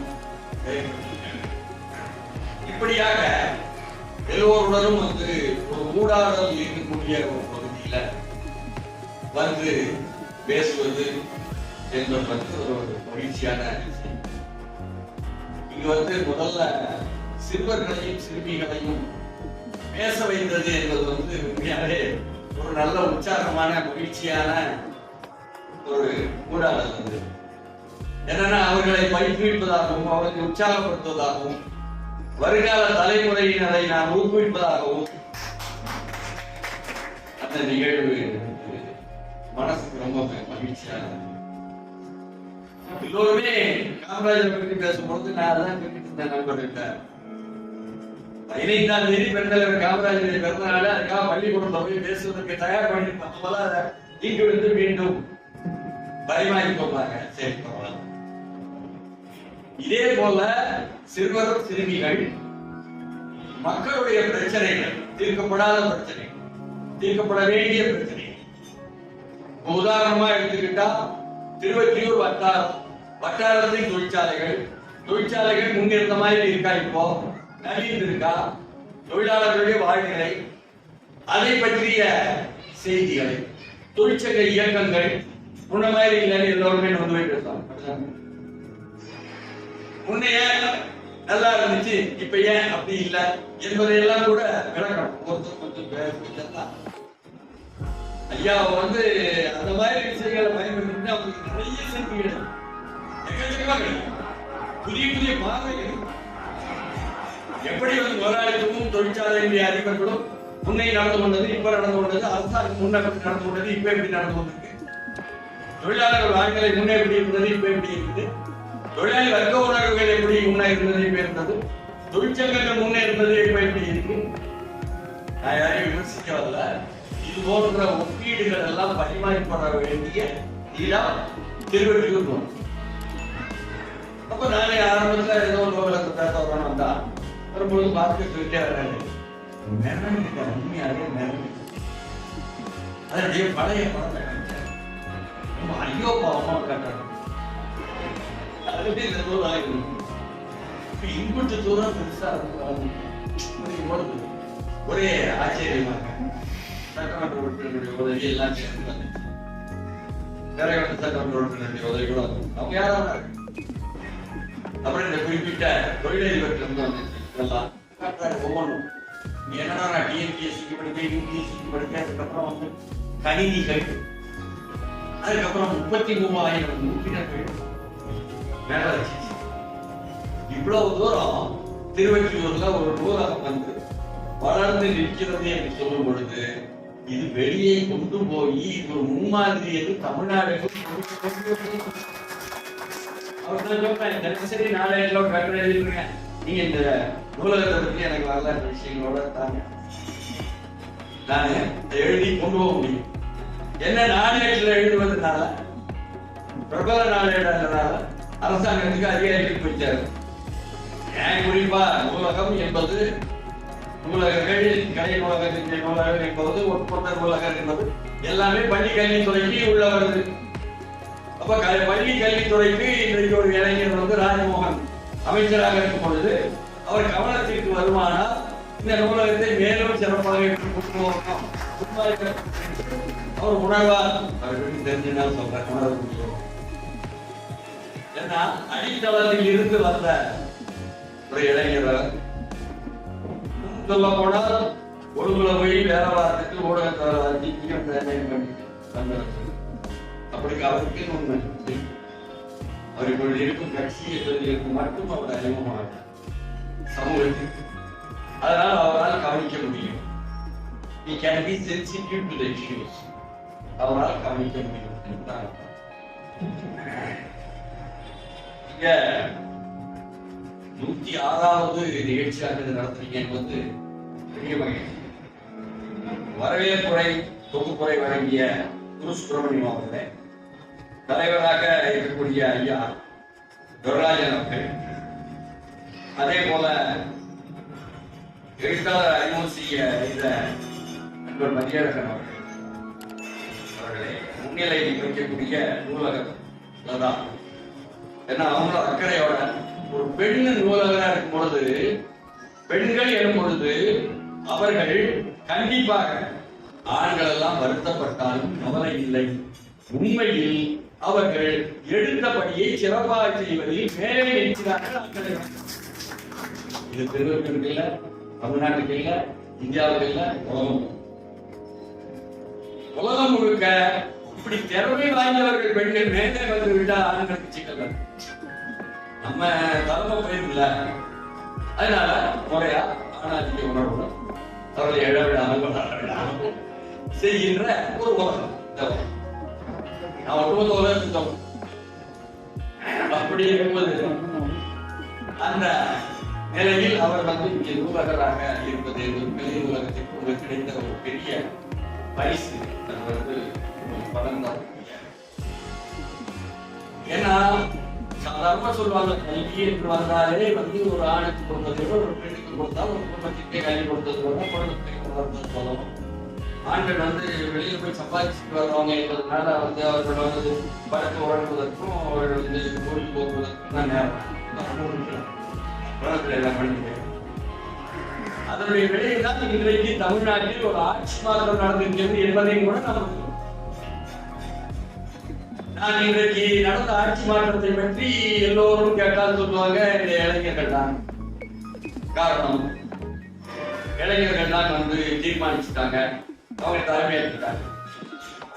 அப்ப இந்த இளைஞர்களுக்கும் கடந்த காலத்தினுடைய புதியவர்கள் என்று நம்மை நாம் அழைத்துக் கொள்வதற்கு துணிவு இருக்குமானால் எல்லாரும் சொல்லக்கூடிய அவர்களுக்கு இந்த இடைவெளி இருக்கிறார். நீங்க ஒவ்வொரு தலைமுறைக்கும் புதிய தலைமுறை வரும் பொழுது பழைய தலைமுறைக்கும் அவர்களுக்கும்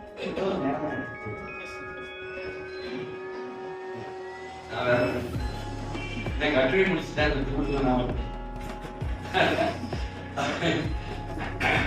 உள்ள இடைவெளி என்பது நமக்கும் நம்ம அப்பாக்களுக்கும் அப்பாக்களுக்கும் தாத்தாக்களுக்கும் என்று எல்லாருமே தலைமுறை இடைவெளி உண்டு. ஆனால் இந்த தலைமுறை வித்தியாசமான தலைமுறை. நான் தமிழ்நாட்டை சொல்லவில்லை, உலகத்தை மீண்டும் உலகத்தை சொல்ல, உலகம் முழுக்க எல்லா நாட்டிலுமே இந்த வந்திருக்கக்கூடிய தலைமுறைக்கு போல சொன்னாங்க, சொன்னாங்க. ஒண்ணும் கிடையாதுங்க. ஜெனரேஷன் எக்ஸ், ஜெனரேஷன் ஜெனரேஷன் ஆங்கிலத்தை சொல்லணும். அந்த சொல்லாடல் இருக்கிறதே தலைமுறை எக்ஸ், தலைமுறை ஒய், தலைமுறை இசட். இதற்கு ஆண்டுகள் பிடிக்கும்.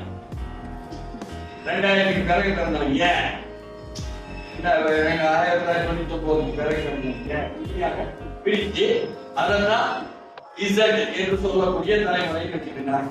அதான் 2000 பிறகு பிடிச்சுக்கிற வார்த்தைகள் சொன்னா இன்னைக்கு கல்லூரி கிடைக்கும் மாணவர்கள் எல்லோரும் சேர்ந்து ஒருமித்த குரலில் ஒரு இடத்தை நோக்கி செய்கிறார்கள் என்று சொன்னால் மாற்றத்தை நிறுத்தினார். இது எந்த கட்சியையும் விமர்சித்தோ குற்றம் சாட்டியோ தாக்கியோ அல்ல. இது ஒரு பெரிய டிஜிட்டல் யூத் என்று சொல்லக்கூடிய அந்த இணைய வழி இளைஞர்கள் என்று அழைக்கப்படக்கூடிய அவர்களுடைய காலம்.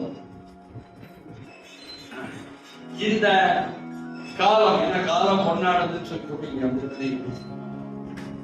அந்த இந்த காலத்தை முதலில் புரிந்து கொள்ள போகிறோமா இல்லையா என்ற கேள்வி முதல்ல உங்க முன்னால நான் வைக்கிறேன். ஏன்னா இங்க வந்திருக்கக்கூடியவர்கள் அணிதிரண்டவர்கள் ஆர்வமிக்கவர்கள், அந்த இளைஞர்களுடைய கூட்டம் இல்லை என்பதனால் அவர்கள் எப்பொழுது ஈடுபடுகிறார்களோ அப்பொழுதுதான் நூலகத்திற்கும் ஒரு உயிர்ப்பு வரும். கணிசமாகவாவது வாதியாவது அவர்கள் ஈடுபடணும். அவர்களை ஈர்ப்பதற்கு என்ன செய்கிறோம் என்பது நமக்கு தெரியணும். எல்லர்ஸ் என்று சொல்லக்கூடிய அந்த முதியவர்களான நாம் நமக்கு தெரிந்து விட்டதா, அவர்களை பற்றி புரிந்து விட்டதா இல்லை அப்படின்னு சொல்லி போட்டு நம்ம ஒப்புக்கொள்ளவே கூடாது. ஏன்னா நமக்கு நம்ம தப்பு தேர்தல் முடிவு வழி இல்லாம ஆமாப்பா சொல்ல சின்ன பிள்ளைங்க சொல்லிச்சாலும் சின்ன பிள்ளைங்க சொன்னதெல்லாம் ஓட்டு போடுறவங்க தெரியும். யாருக்கு வாக்களித்தோம் என்பதை வீட்டுல சின்ன பிள்ளைங்க தெளிவா வந்து மாற்றிக்கொள்ளல. ஆய்வு பார்த்தீங்கன்னா வந்திருக்கிற விமர்சனங்கள் சர்ச்சைகள் என்பது எது உண்மை எது பொய்ன்னு புரிஞ்சிடும். வெளியே வந்து சொன்னாங்க வீட்டுல பையனும் பொண்ணு ரொம்ப வற்புறுத்துறாங்க இங்க போட சொல்லி பேரம் பேசி சொல்றாங்க எல்லாம் சொன்னாங்களே சொன்னாங்க ஒரு நாள் சொன்னா அவங்க சொன்னதா சரி சொல்லிட்டு தினசரி பிள்ளைங்க சொல்றாங்க அங்க போட சொல்லின்னு ஒரு வாரம் சொன்னா பரவாயில்ல, ஒரு வாரம் சொன்னா பரவாயில்ல, ஒரு வாரம் சொன்னா 2 நாட்களும் தினசரி சொன்னாங்களா எல்லாரும். அப்ப என்ன அர்த்தம்? எனக்கு மாற்றம் வேண்டும், அப்படித்தான் போடணும், எந்த மாற்றம் நான் கிடைக்கும்னு எதிர்பார்க்கிறேன். நான் வெளியே சொல்ல மாட்டேன், தயக்கமா இருந்து சின்ன பிள்ளைங்கள வெளியே போட்டு தெரிஞ்சவங்க அர்த்தம். இதெல்லாம் பெரியவங்க இல்லை, தைரியம் இல்லாத பெரியவர்கள். தைரியமாக உண்மையே அவர்கள் கேட்ட உண்மையை தப்பா வெளிப்படையாக சொல்பவர்கள் தேவையில்லை. அது மட்டுமா எங்கெல்லாம் சொன்னாங்க சொன்னோம். நாம் தேடிகளை சொன்னோம், பணியிடங்களை சொன்னோம், பயணத்தை சொன்னோம் இல்லையா? ஒரு இடம் விடாம 2 வருடமா திருப்பி பிள்ளைங்க கொடுத்த உங்க மனதுக்குள்ள மாற்றத்தை விரும்பி இருக்கிறீங்க, போனோட என்னன்னு தேடி இருக்கிறீங்க, பிள்ளைகள் சொல்லிட்டாங்க, பிள்ளைகள் சொன்னாங்க. அதனால அனைவரும் நாங்கள் இது வந்து காட்சி ஊடகத்தில் பணியாற்றி கொண்டிருக்கும் பொழுது இதை பற்றி அச்சு ஊடகங்கள் எழுதி கொண்டிருக்கும் பொழுது இதை பற்றி தேடல் வேண்டும். ஊடகத்தான் சொன்னா தேடல் வேண்டும். தேடல் நமக்கு கிடைக்கக்கூடிய செய்திகளை தான் நாம் எடுத்துக் கொடுக்கணும். அப்பதான் ஒப்பீட்டளவில் அது சரியாக இருக்க முடியும். சரியானதை சொன்னால் தான் நமக்கு மரியாதை இருக்கும்.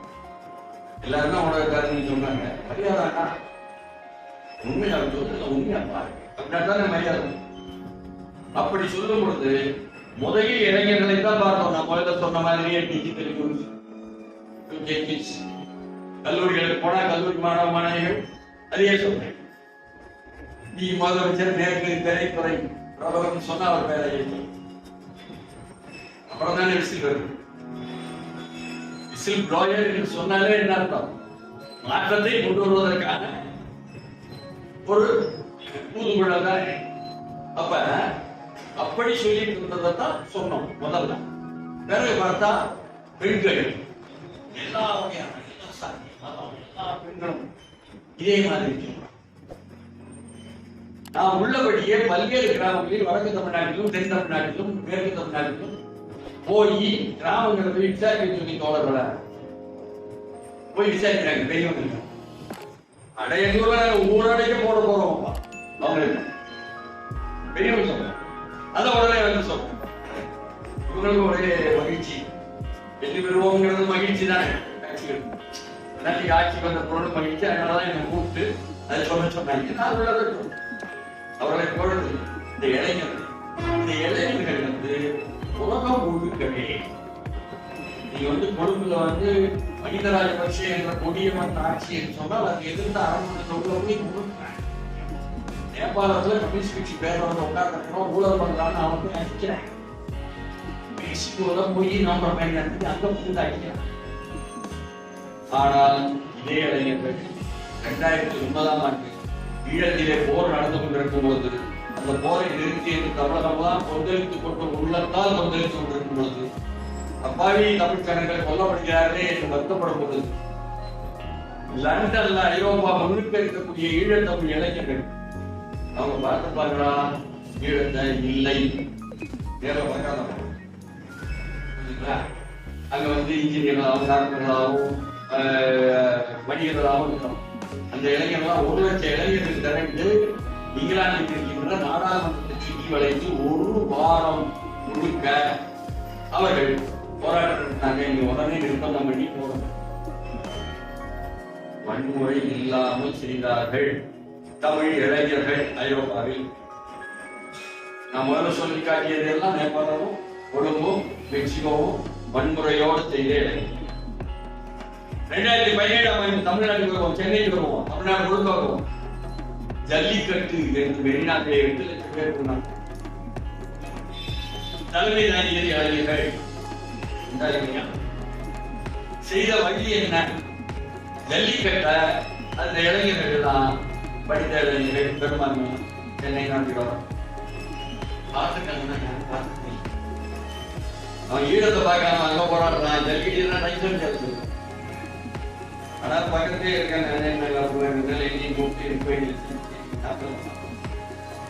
அப்புறம் உள்ள எப்படி முதல்ல வந்துச்சு உள் கதையை நான் சொன்னேன். உள்ள ஆழ்வோருக்குள்ள மோதல் வெடிச்சு வெளியே வந்து தெரியாது. அந்த இளைஞர்கள் வெறும் ஜல்லிக்கட்டு மட்டும் பேசல, முல்லை பெரியார பேசினா, காவிரியை பேசினா, பாலார பேசினா இல்லையா? இவ்வளவும் பேசி அதை கலை இலக்கிய வடிவத்தில் செய்தார்களா? ஒவ்வொருத்தரும் வந்து சிறு சிறு பண்ணாங்களா? அப்போ ஒன்றை கொடுப்பதற்கான வடிவமும் கூட, கலை இலக்கிய வடிவமும் கூட மக்களுக்கு போய் எட்டும் என்ற காரணத்தினால் அதை புரிந்து உணர்ந்து அதை கொண்டு வந்தார்களா? திட்டத்தை தயாரிக்கப்பட்டார்களா? அந்த இளைஞர்கள் செய்த அந்த உரிமைக்கான, தமிழ்நாட்டு உரிமைக்கான அந்த போர் குரலும் கூட அமைதி வழியில், அறவழியில் நடந்தது. இங்கிலாந்துல போராடினாலும் சென்னையில போராடினாலும் தமிழ்நாடு அந்த 1 வாரம் எல்லா தாய் கிராமத்திலும் கூடி பேச உட்கார்ந்தாலும் எல்லாமே அறவழியில் தமிழர் மட்டும்தான். தமிழ் தேசிய இனம் என்பது வந்து அதனுடைய 8000 ஆண்டு காலத்தினுடைய பாரம்பரியம் இருப்பதனால், முதிர்ச்சி பெறுவதனால் அவர்களுடைய இளைஞர்கள் மட்டும் அறவழியில் தங்களுடைய எல்லா தரவும் நமக்கு தெரியும். உள்ள போது பார்க்கறதுல நாங்க படித்து வந்த சமூக அறிவியல் வந்து அவங்க எங்களுக்கு கற்றுக் எல்லாத்தையும் உணர்ந்து பாருங்க, உள்ள போது பாருங்க. அப்படி பார்த்ததுதான். அப்படி பார்க்கக்கூடிய அந்த இளைஞர்கள் இந்த செய்திகள் எல்லாம் எல்லோரும் பார்க்கக்கூடிய செய்திகள், ஆனால் பார்க்காத பின் செய்திகள். செய்திக்கு பின்னால் செய்தின்னு சொல்லி போட்டு செய்திகள் கொண்டு பண்ணீங்க. அந்த முறையெல்லாம் டிசைன் சாதாரணமான பெரிய அறிவாளின் தன்மை இருந்தால் தான் செய்தி. செய்தி சொல்லும் செய்தி, செய்தியும் செய்தி. அப்ப அதை நீங்கள் உடைத்து பார்ப்பது என்பது வந்து தேவை. இங்க வந்து அச்சு ஊடகம், காட்சி ஊடகம் என்று எனக்கு கொடுக்கப்பட்ட தலைப்பு சொன்னார். இன்றைக்கு வந்து நல்ல செய்திகள், மக்களுக்கு ஆக்கப்பூர்வமான செய்திகள், சமூகத்தை மேம்படுத்துவதற்கான செய்தியை, நாட்டை முன்னெடுத்து செல்வதற்கான செய்திகள் வரவில்லையே. அச்சு ஊடகங்கள், காட்சி ஊடகங்கள் என்று வேதனைப்பட்டு நம்ம தொடராஜன சிமுகத்துல பேசிட்டாங்க. வர வேண்டும் என்பதற்காக அப்படி சொல்வது உண்மையான உண்மை. டீஜெனரேஷன் என்று சொல்லக்கூடிய கீழடி ஏகாதிபத்திய உலகமயமாக்கல் வந்ததில் இருந்து உலகமயமாக்கல் இங்க ஒவ்வொருத்த மண்டலையும் ஏறி போய் சுயநலவாதிகளாகவும் லாபநோக்கவாதிகளாகவும் மாறியது உண்மையா இல்லையா? அதுதானே உங்களுக்கு எதிர்கொள்ளும் அச்சு ஊடகத்தை, காட்சி ஊடகத்தை. அங்கு உட்கார்ந்து இருப்பவர்கள் யாரு? நாங்கள் கண்ணால் பார்த்து எங்களுடன் தோழமையாக வந்த மிகச்சிறந்த அறிவாளிகளாக இருந்த அச்சு ஊடக, காட்சி ஊடகத்துக்காரர்கள். அப்படியே பார்த்தீங்கன்னா கடந்த காலத்தை பார்த்தீங்கன்னா சில ஆண்டுகளாக அப்படியே நான் சொல்றேன். ஊடகத்தாலேயே இஎம்ஐக்காக சம்பளம் வாங்கின ஊடகங்கள் இருக்காங்க. வாழ்வாதாரத்துக்காக சம்பளம் வாங்குற ஊடகங்கள் இங்கிருந்து முகாம் ஆயிட்டாங்க. கட்சி மாதிரி இருந்தாரு பார்த்துக்கிட்டு எல்லாரும் முகாம் மாறுவது வேலையா வச்சிருக்காங்க. அரசியல் கட்சியிலிருந்து மாறுவது வெளியே இருக்குது.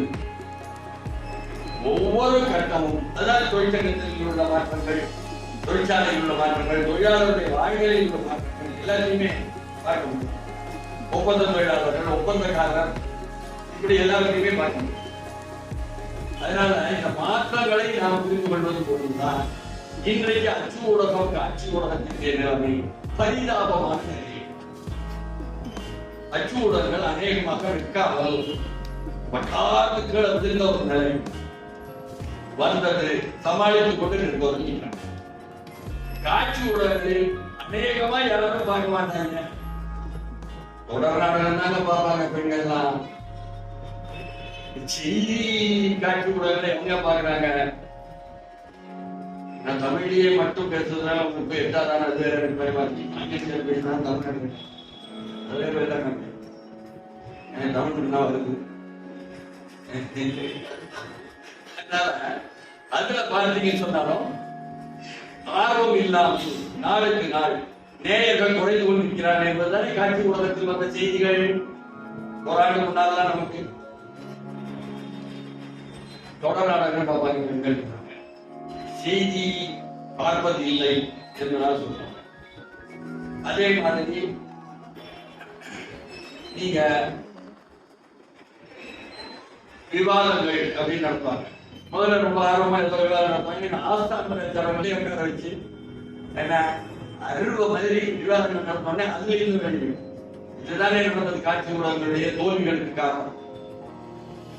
சமூகத்திலே இந்த மாற்றம் என்பதை நோக்கி ஓடி வருவது என்பது நிகழும் பொழுது பார்க்க ஆரம்பிச்சிட்டாங்க. இப்பொழுது தொடர் நாடகங்களை விட பெண்களும் சரி, இளைஞர்களும் சரி, இளம் பெண்களும் சரி அதிகமாக சமூக வலைதளங்கள், சமூக ஊடகங்கள் பார்ப்பதும் அதை ஒட்டி காட்சி ஊடகங்கள் பார்ப்பதும் கூடியிருக்கு. பாருங்க சமூகம் அளவுக்கு எதிரொலிக்க. ஆனால் சமூகத்தில் உள்ள ஒவ்வொரு மாற்றமும், ஒவ்வொரு நிகழ்வும், ஒவ்வொரு படியும், ஒவ்வொரு அடியும் அதற்கே உரித்தான ரிஃப்ளெக்ஷன்ஸ் என்று சொல்கிறோம். இந்த எதிரொலிப்பது என்பது செய்து கொண்டே இருக்கிறது. அதனால் அச்சு ஊடகத்திற்கும் காட்சி ஊடகத்திற்கும் மீண்டும் உயிர் கிடைத்திருக்கிறது என்பது நல்ல ஒரு செய்தியாக நாம் எடுத்துக்கொண்டால் நல்லதை கொடுப்பதற்கு அவங்க நேரம். அதுல வந்திருக்கிற ஊடகங்கள் வலுப்பட்டு போனவர்கள் வலுப்பட்டதுதான் மீண்டும் எல்லாம் irreversible திரும்ப வந்து நல்ல சிறந்த ஊடகங்களாளர்களாக மாறுவாங்கலாம் எந்த நம்பிக்கையும் இருக்கல. அவருடைய நடைமுறை செயல்பாடு வீடு வாங்கியாச்சு, கார் வாங்கியாச்சு, வீட்டுக்கு அந்த அரசியல்வாதி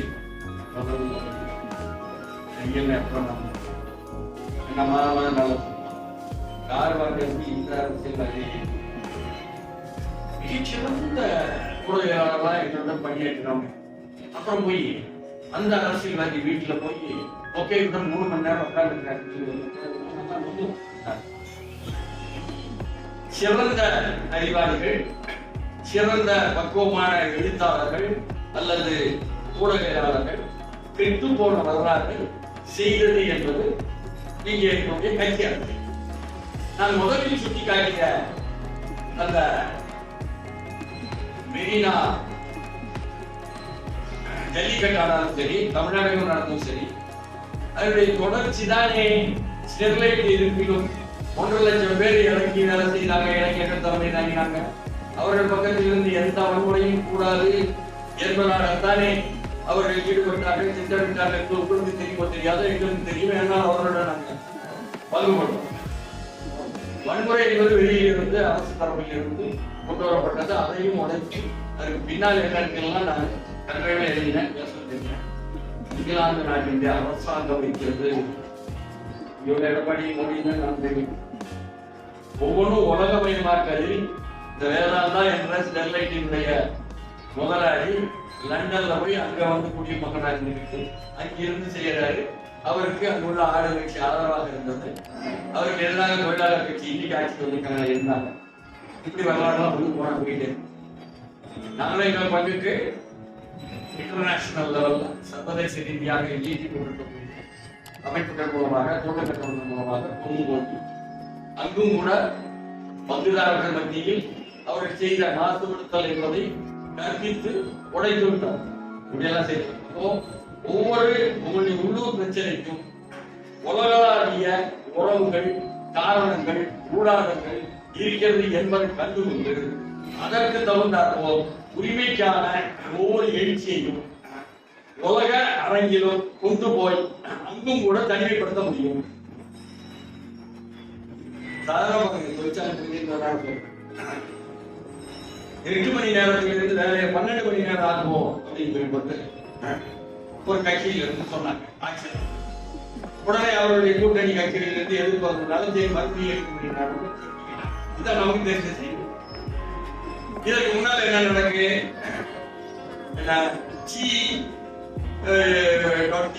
அப்படின்னு சொல்லி போடுறாங்க.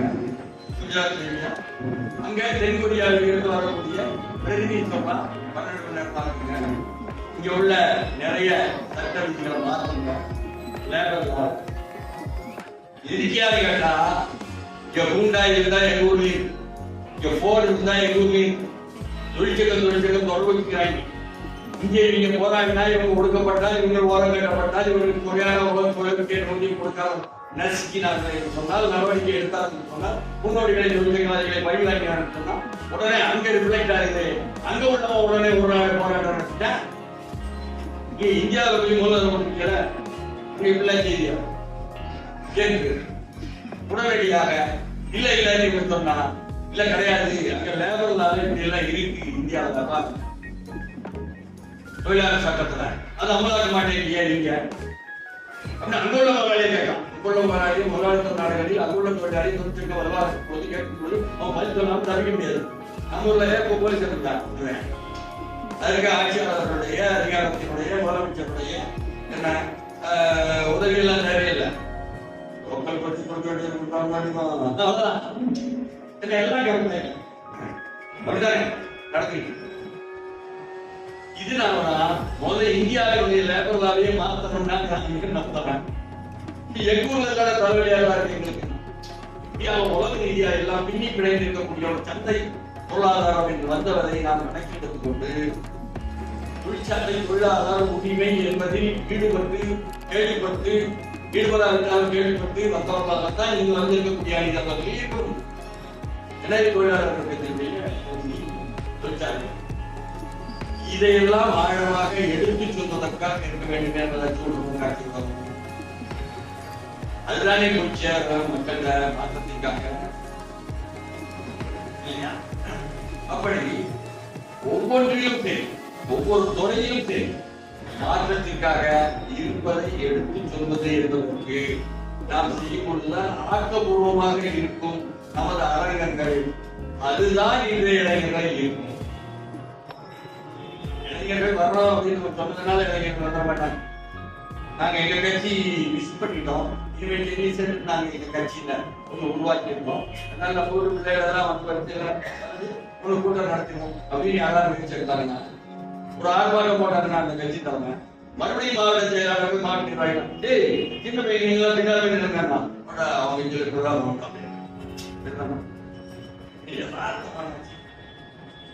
அப்ப நீங்க விரும்புவதற்காக எல்லாம் மாற்ற வராது. அந்த வேலை திட்டத்திலும் நீங்கள் ஈடுபடுவது. ஏன்னா எதையும் தீர்மானிப்பது இவனுடைய பிறப்போ சாதியோ மதமோ இவன் வாங்கும் கழிவுட்டோ தீர்மானிக்கவில்லை. வேலை திட்டம் தான் தீர்மானிக்கிறது. இதுதான் சமூக அறிவியல் அடிப்படையில் நமக்கு கற்றுக் கொடுக்கும். அதனாலதான் இந்த மாற்றத்தை வரும்பொழுது சாதியை பார்க்கல, மதத்தை பார்க்கல, பணத்தை பார்க்கல, பணம் கொடுத்ததை பார்க்கல, மாற்றி போட்டுட்டாயா எப்படியான மாற்றம். இந்த சமூக அறிவியல் வரலாற்று அறிவியல்களை புரிதல் இல்லாமல் இருந்தால் புரியாது. நம்ம வந்து சொன்னோமே வெளியறிஞர்கள் சொன்னதுனாலதான் மெரினாவை மீண்டும் சுட்டிக்காட்ட விரும்புகிறேன். ஜல்லிக்கட்ட இளைஞர்கள் முதலில் வந்தார்கள். அதற்கு பிறகு மாணவர்கள் வந்தார்கள். மாணவர்கள் எல்லாரும் அதற்கு பிறகு பெற்றோர்கள் வந்தாங்க. நம்மளால சொல்லலாம் முஸ்லிம் சமுதாயத்துல பெற்றோர் அவங்க ரொம்ப கட்டுப்பாடாக வச்சுக்கணும். அதனால முஸ்லீம் பெற்றோர் முஸ்லீம் பெண்களுடன் வந்தவங்க வந்து இரவு 11-12 மணி ஆகிடுமா, நான் அலுவலகத்துக்கு போகணுமா, தமிழ் சொல்லியா ஆபீஸுக்கு போகணுமா, அதனால வந்து போலாமா அப்படின்னு நான் பெண் உத்தரவு வாங்கிட்டு அவங்க இது நடந்துருக்கோம். அப்புறம் கோயம்புத்தூர் போய் அங்கே வெயிட் பண்ண அங்கேயே எல்லா ஊர்லயும் அப்படி நடக்குது. எல்லா ஊர்லயும் ஒரே மாதிரி தாங்க நடக்குது. எல்லா விஷயங்களும் ஒரே மாதிரி தாங்க இருக்கு. உரம் கூடாது, ஒவ்வொரு ஊர்லயும் சரி. நமக்கு தான் பார்வை உண்பதற்கு தான் நூலகங்கள். நூலகங்களில் அணிதர்களும் நீங்களும் அந்த பார்வையை பெற வேண்டும். அது கற்றுக் கொடுத்தது இதைத்தான் கொடுத்து இன்னைக்கு அந்த டிஜிட்டல் யூத் என்று சொல்ல முடியாது. இணைய இளைஞர்கள் முன்னால போனாங்கன்னா அவர்கள் கடந்த காலத்தினுடைய அந்த முதியவர்களுடைய அனுபவங்களை கற்றுக்கொள்ளவில்லையே என்ற வருத்தம் அதில் சொல்ல. ஏன்னா இளைஞர்கள் நம்புவது பூரா என்னது கூகுள் ஆண்டவன் அவர்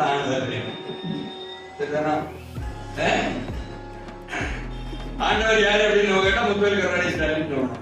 நம்ம தமிழ் ஆண்டவர் ஆனா இவருக்கு கூகுள் ஆண்டவர் தான் எல்லாம். அது வந்து அவருக்கு சொல்லும் பொழுது காரண போற ஜிபிஎஸ் பார்த்தா எங்கேயா முக்கியத்துவத்தை முக்கிட்டீங்களா? ஆமா. அப்புறம் ஆமா பட்டது. அதனால் அனுபவங்களையும் பெற்றுக்கொள்ள வேண்டும் என புதிய விவரங்களையும் தெரிந்து கொள்வதற்கு நீ ஒரு பார்வையில வச்சுக்க.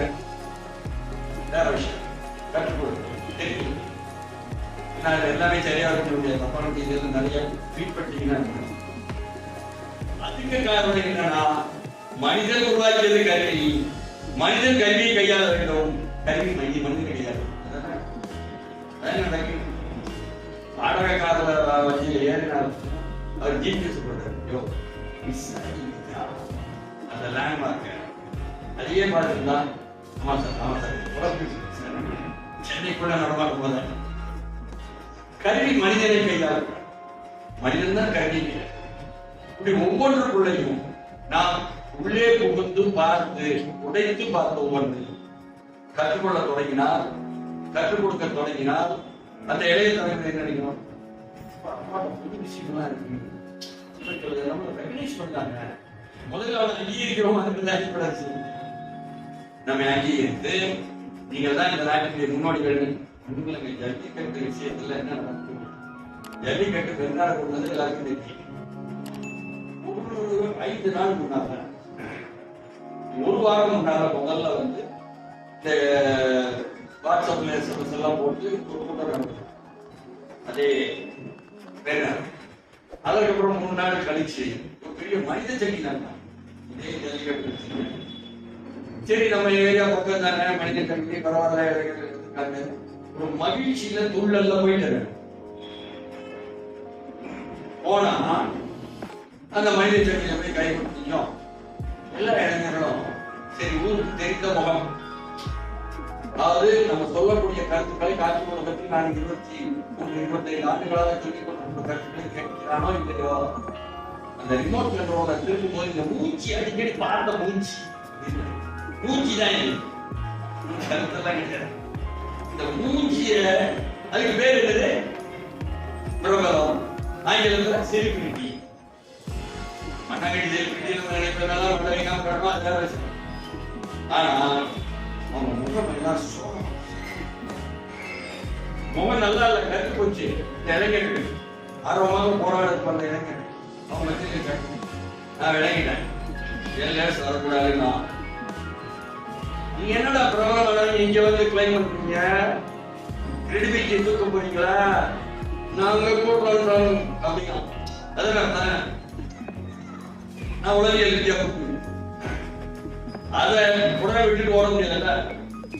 போராட்டம் பண்றது இந்த தொலைக்காட்சிக்காரங்க காட்சி விடுறதுக்காக என்னன்னா இத்தனை ஆண்டா இருப்பதுனால வரக்கூடிய நிருபர் எல்லாம் எங்களுக்கு இளைஞர்களா. அதனால ஓடியாது. அண்ணே நீ பேசுனேன், அவங்க கேட்ட நீ பேசுனேன்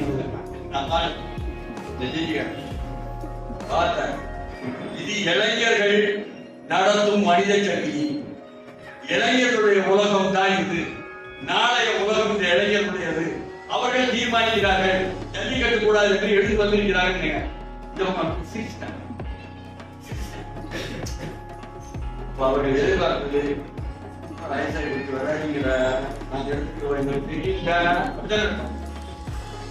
இது நடந்தது.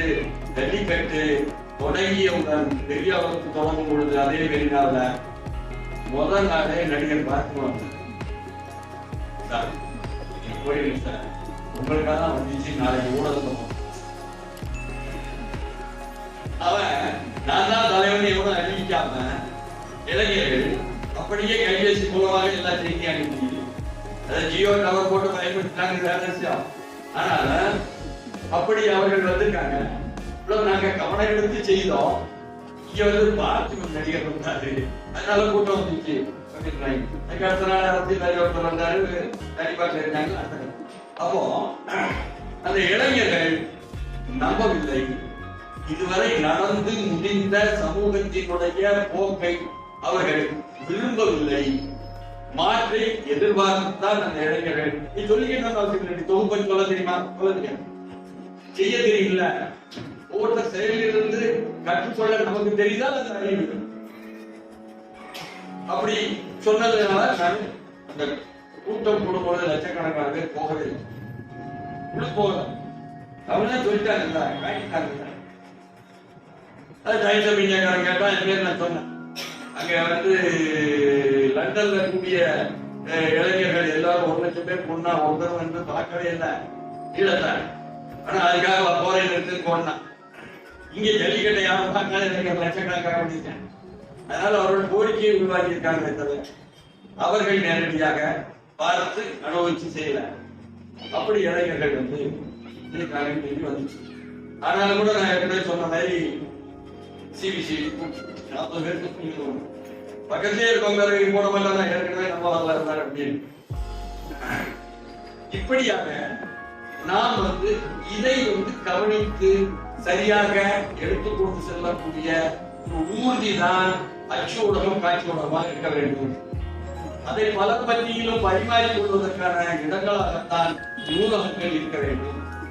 அப்பொழுது இந்த நூலகங்களில் நாம் என்ன கொடுக்கிறோம் என்பதிலும் கூட நீங்கள் திட்டமிட. இந்த நூலகங்களில் நாம் கொடுக்கக்கூடிய நாளேடுகள் ஆங்கிலம், தமிழ். ஏன்னா ஆங்கிலத்திலையும் தமிழ்லையும் ஒரு 16 நாளேட தினசரி அவசரம் பண்ணியே 25 நாள் தான் நாங்கள் தொடக்கம் பண்ணிருக்கோம் இல்லையா? ஒரு புதிய முறை எடுத்தோடனே எல்லா காட்சிகளும் முயற்சி எடுத்தாங்க, எல்லா வேலையும் முடியல போட்டுக்கிட்டாங்க. களப்பணியாளர் செய்திகளை கொடுப்பது வேறு, எங்களுடன் செய்தியை பரிமாறிக்கொள்வதும் பெண்கள். அப்ப களப்பணியாளர்கள் செய்திகளை ஆழமாக எடுத்து கொடுப்பது என்பது வேறு, அவர்கள் நாளேடுகளை பார்த்து விமர்சன ரீதியாக எடுத்து சொல்வது என்பது வேறு. வெறும் ஊடகத்துல வேலை செய்யுங்க வந்தோம் அப்படின்னு சொல்லிட்டு அவங்களுக்குள்ள அக்கறை, ஆர்வம், அறிவு திறன், உள்வாங்கல், கன்சீவ் பண்ணிக் கொள்ளுதல் என்ற ஆங்கிலத்தில் போல கருத்து கொள்ளுதல் இருக்காது என்பதனால் அது நிகழ்ச்சி. வேற ஒண்ணும் இல்லை, நம்ம ஒண்ணும் பெரிய இது கிடையாது. ஆனால் என்ன செய்கிறோம், எதை செய்கிறோம் என்பதுதான். எல்லாவற்றையுமே வந்து விமர்சன ரீதியாக பார்ப்பது, கிரிட்டிகலாக பார்ப்பது என்பது வேறு. முடிவுகளில் இருந்து தொடங்குவது என்பது. இதை நாம் சொந்த வாழ்க்கையிலும் சரி, குடும்ப வாழ்க்கையிலும் சரி, பொது வாழ்க்கையிலும் சரி, தொழிற்சாலை வாழ்க்கையிலும் சரி, தொழிற்சங்க வாழ்க்கையிலும் சரி அப்படி பார்க்க தயாராக நேற்றைய மாலை எடுத்த நமக்குள் எடுத்த ஒரு கருத்தை, ஒரு முடிவை இன்று காலை மறுவரிசையில் தயாராக அது ஒரு பெரிய செய்தி. இன்று காலை எடுத்த முடிவை மதிப்பீட்டை நாம் செய்யக்கூடிய அசஸ்மெண்ட் என்பது ஆங்கிலத்தில், அந்த மதிப்பீட்டை இன்று மாலை நடக்கும் நிகழ்வுகளில் மாற்றம் வருமானால் அதை உருவாக்கிக் கொண்டு மதிப்பீட்டை மாற்றி எடுத்துக்கொள்ள தயாராக. இதுக்கு பேர் ஒரு தைரியம். தைரியம் தைரியம் என்பது உள்ளதை உள்ளபடி சொல்வதற்கான தைரியம். உள்ளதை உள்ளபடி சொல்வதற்கு நேற்றைய உங்களுடைய முடிவுகள், நீங்கள் எடுத்த முடிவுகள், நீங்கள் பார்த்த பார்வை, நீங்கள் பார்த்த மதிப்பீடு என்பது இன்று மாற்றிக் கொள்வதற்கு தயாராக இருந்தால் அது தைரியம். நான் நேற்று தப்பையா, இன்னைக்கு இதுதான் சரி, இதுக்கு ஒரு தைரியம் இல்லை. நம்ம தான் வந்து அரகன்சியில எப்பவும் நாம மட்டும் அப்சல்யூட்லி சோ பெர்ஃபெக்ஷன் இந்த உலகத்துல என்ன சுத்த ஜெயம் பிரகாசமான என்றிருந்தா குடும்ப வாழ்க்கையிலும் சிக்கல் வருது, பொது வாழ்க்கையிலும் மனித ஊடாடலிலும் சிக்கல் வருது. ஒப்புக்கொள்ள தயாராக இருந்தால், மாற்றுவதற்கு தயாராக இருந்தால், மாற்றம் என்பது நம்ம சொல்றோமே ஒவ்வொருத்திலும் மாற்றம் என்பதுதான் மாறாதது என்பதாக யார் சொன்னான்னு சொன்னா அது வேற கட்சி அரசியல் ஆயிருக்கும்னு சொல்ல இளைஞர்களை பார்த்து ஒரு பெரிய புத்தகம் தான் சொன்னார். நான் ஆளையே மேற்கொள் காட்டி சொன்னேன். அவங்க கூடிய கூட்டத்தில் பேசத்தோம் நீங்க ஆட்சி வந்தோம். அப்ப இளைஞர்களே இது உங்களுடைய உலகம், எங்களுடையதும் தான் சொல்றாரு பெரிய உலகத்துல ஒரு நாட்டுல உலகத்திலேயே அதிகமான மக்கள் தொகை உள்ள ஒரு நாட்டில் புரட்சியை நடத்தி வெற்றிகரமான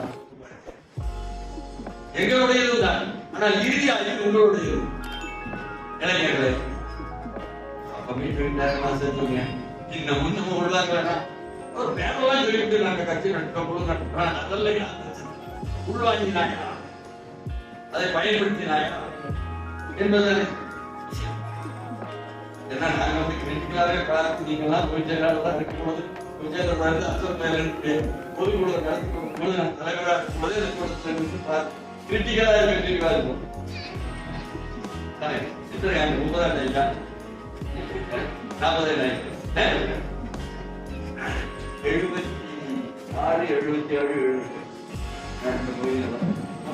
77 அப்ப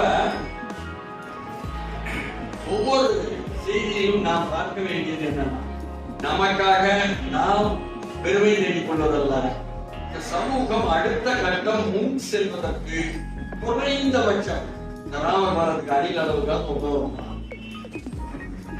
அதற்காக நாம் தேடல் என்பது தேடலுக்கான கூடம் தான். உலகம் என்பது தேடலுக்கான கூடம் தான், கூடுதல் தான். அதன் மூலம் தானே உள்வாங்கி போறோம், புதிய அறிவு தரணும். புதிய அறிவை ஒவ்வொரு நாளும் ஒவ்வொரு நிமிடமும் பெற்றுக்கொள்ள வேண்டும் என்ற துடிப்பு நமக்கு இருக்கணும்ல. அதுதானே நூல்களை தேடி சென்ற உலகம். அதை இந்த இளைஞர்களுக்கும் கண்டிப்பாக தேடலுக்கான தேடல் எல்லாம் எவ்வளவு இருக்கலாம். ஆனால் எதை தேட வேண்டும், எப்படி தேட வேண்டும் என்று அனுபவம் உள்ளவர்கள் பரிமாறிக்கொள்கிறோமா அவர்களுடன் என்ற கேள்வி கேட்கிறார். அது நாம் செய்ய வேண்டிய பணியாகும் கடமையாகும் இல்லையா? அதேதான் நான் ஏற்கனவே சொன்ன மாதிரி மக்கள் தொகையை சரிபார்ப்பு என்று சொன்னார். அவர்களை சமமாக அப்படியே அங்கீகரித்து அவர்களிடமிருந்து வரக்கூடிய கருத்துக்களை, செய்திகளை, அனுபவங்களை, படிப்புகளை நாம் உலகமாக பரிமாறிக் கொள்கிறோமா என்று கேள்வி. இளைஞர்களை பெரியவர்களை ஏற்றுக்கொள்வதில்லை, பெரியவர்களை இளைஞர்களை ஏற்றுக்கொள்வதில்லை. இதுதானே நாட்டு நடைமுறையாக. அதை மாற்றுவது என்பது நாம் தான் பெரியவர்கள், நாம் தான் மூத்தவர்கள் என்று வயது ரீதியாகவும் அனுபவ ரீதியாகவும் சொல்வது தப்பே கிடையாது, உண்மை. ஆனால் இறங்கி வந்து அவர்களுக்கு சமமாக பரிமாறிக் கொள்வதற்கான நமது சிந்தனையும் செயல்பாடும் தான் அவர்களையும் நம்மையும் கூட நமக்கு என்ன நீங்கெல்லாம் எங்களுக்கு தெரிந்த ஒரு பிரபலமான ஊடகங்கள் ஒரு வந்து ஒரு பிரபல காட்டியினுடைய ஓனர் மலையாளியெல்லாம் உலகில் தெரிய அவசியம் இல்லை. நண்பர்களெல்லாம் காரியம் கடுமையாக திட்டி வந்திருக்கூடிய ஆட்சியாளர்கள் பற்றி அளவு தெரியுமா தெரியுது. இன்னைக்கு பார்க்கிறேன் மாண்புமிகு பள்ளிக்கல்வித்துறை அமைச்சர் ராஜ்மோகன் வேற வழி இல்லைதான் யதார்த்தத்தை ஒத்துக்கிட்டு தான் குட்டக்க மண்டக திண்டிக்கிட்டு இருந்தாங்க. அப்படியே மாற்றி குண்டக்க மண்டக ஏத்துக்கிட்டாங்க. புரிஞ்சா? யதார்த்தம் முன்ன போயிட்டுங்க. நம்ம போறோமோ இல்லையோ யதார்த்தமான சமூகம் முறை போயிட்டே இருக்கு. உலகம் முறை போகுதுங்க. இது தமிழ்நாட்டு பிரச்சனை அல்ல, தமிழ்நாட்டுக்கு மட்டுமல்ல. நான் அங்க பேசும்போது அவருடைய கூட்டத்திலே அதான் சொன்னேன். இது வந்து உலகம் முழுக்க உள்ள இளைஞர்களுடைய மாற்றம் முன் செலுத்தல் என்பது வந்ததுல நீங்க பகுதி தமிழ்நாடு. அதுல ஒரு டாமினேட்டிங் ட்ரெண்ட் எல்லா துறையிலும் ஒன்று ஆதிக்கம் செலுத்தி போகும். டெவலப்பிங் ட்ரெண்ட் வளரும் போகும். அந்த வளரும் போக்கினுடைய எதிர்கால போக்கினுடைய ஆட்கள் தான் நீங்கள் அப்படின்னு அப்ப அவரை சமூகத்தோடு உட்காந்துட்டாரு. அப்புறம் தான் வயசாகி பார்த்து சார்பா பேசுறேன்னு நினைக்கிறீங்களா, எனக்கு 75 வயசாச்சு அப்படின்னாரு. அதிர்ச்சியா இருக்கான்னு கேட்டாங்க. அப்ப இந்த அளவுக்கு ஒவ்வொரு விஷயத்தையும் ஆழத்தையும் அதனுடைய உடைத்து பார்த்தலையும் உண்மையை தேடுதலையும் பின்னால் பரிமாற்றங்களையும் அறிவதையும் நாம் முன் செல்ல வேண்டும். அதற்கு நூலகம், நூல்களும் நூலகத்தினுடைய உரையாளர்களும் அணிதிரளல்களும் ஒவ்வொன்றும் பயன்பட வேண்டும். அப்படி பயன்படும் பொழுது நீங்கள் ஊக்குவிக்கக்கூடிய சிறுவர் சிறுமியர்கள் கூட சமூகத்தை பற்றி, சுற்றுச்சூழலை பற்றி, இந்த வட்டாரத்திற்கு சுற்றுச்சூழல் தொழிற்சாலைகள் வந்த பிறகு எப்படி இருக்கிறது, அதற்கு பிறகு எப்படி இருந்தது மாற்றியது, அதை பற்றி அது மாணவ வாழ்க்கைக்கு எந்த அளவுக்கு தேவை என்பதை பற்றி மீனவர்களின் மாபெரும் கூட்டம் இருக்கிறது. அவர்களை இந்த நிலம் சார்ந்த உலகம் ஏற்றுக்கொண்டிருக்கிறதா, அங்கீகரிக்கிறதா என்று கேட்டால் நான் சொல்வேன், மீனவர் பற்றி 45 ஆண்டுகளாக பணியாற்றி சொல்வேன். நிலம் சார்ந்த உலகம் வேறு, கடல் சார்ந்த உலகம் வேறு என்றால் நான் எப்படி சொல்றீங்கன்னு கேட்டா, நிலம் சார்ந்த உலகத்துல இருந்துதான் எம்எல்ஏ வர்றாங்க, எம்பி வர்றாங்க, அமைச்சர் வர்றாங்க, அதிகாரி வர்றாங்க, தீர்மானிக்கின்ற பூரா அவங்கதான் தீர்மானிக்கிறாங்க. கடல் சார்ந்த உலகத்தில் இருந்து யாரும் பிரதித்துவப்படுத்த தீர்மானிக்க, அதனால அவருடைய நலன் சார்ந்து இருக்காது எந்த முடியும் என்றால் அடித்து பேச முடியும். அப்ப எல்லாவற்றையுமே நம்ம இளைஞர் வந்தவா கடல் சார்ந்த இல்லை, ஆனால் பார்வை அதை கொடுப்பதற்கு தான் கேள்வி, பரப்புவதற்கு தான் நூல்கள் இருக்கின்றன. அதனால் நூலகமும் நூல்களும் வளரட்டும், மேலும் மேலும் செழுமையாகட்டும், வலுப்பெறட்டும். அதற்கு நீங்கள் பெரிய அளவுக்கு திருவொற்றியூர்ல உள்ள இந்த கிளை நூலகம் அதிகமான உறுப்பினர் தமிழ்நாட்டு கிளை நூலகங்களையே சேர்த்துட்டீங்க என்பது எனக்கு பெரிய ஒரு ஆச்சரியமான செய்தி சொல்லிட்டாங்க, உண்மை. அதனால நீங்க எல்லாரும் முன்னோடி.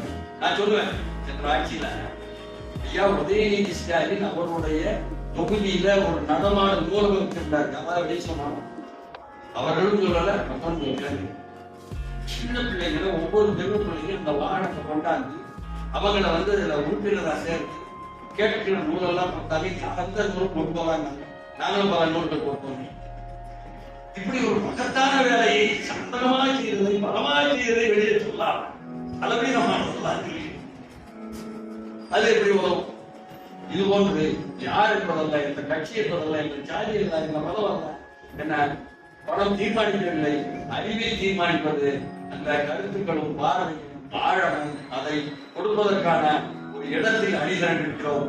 ஒரு மகத்தான வெற்றிகரமான முன்னோடியாக தமிழ்நாட்டிலேயே இருக்கக்கூடிய இந்த கலை மண்டலத்தினுடைய ஒவ்வொரு படியும் பணி செய்திருக்கக்கூடிய உங்களுக்கு வாழ்த்துக்கள், வாழ்த்துக்கள்.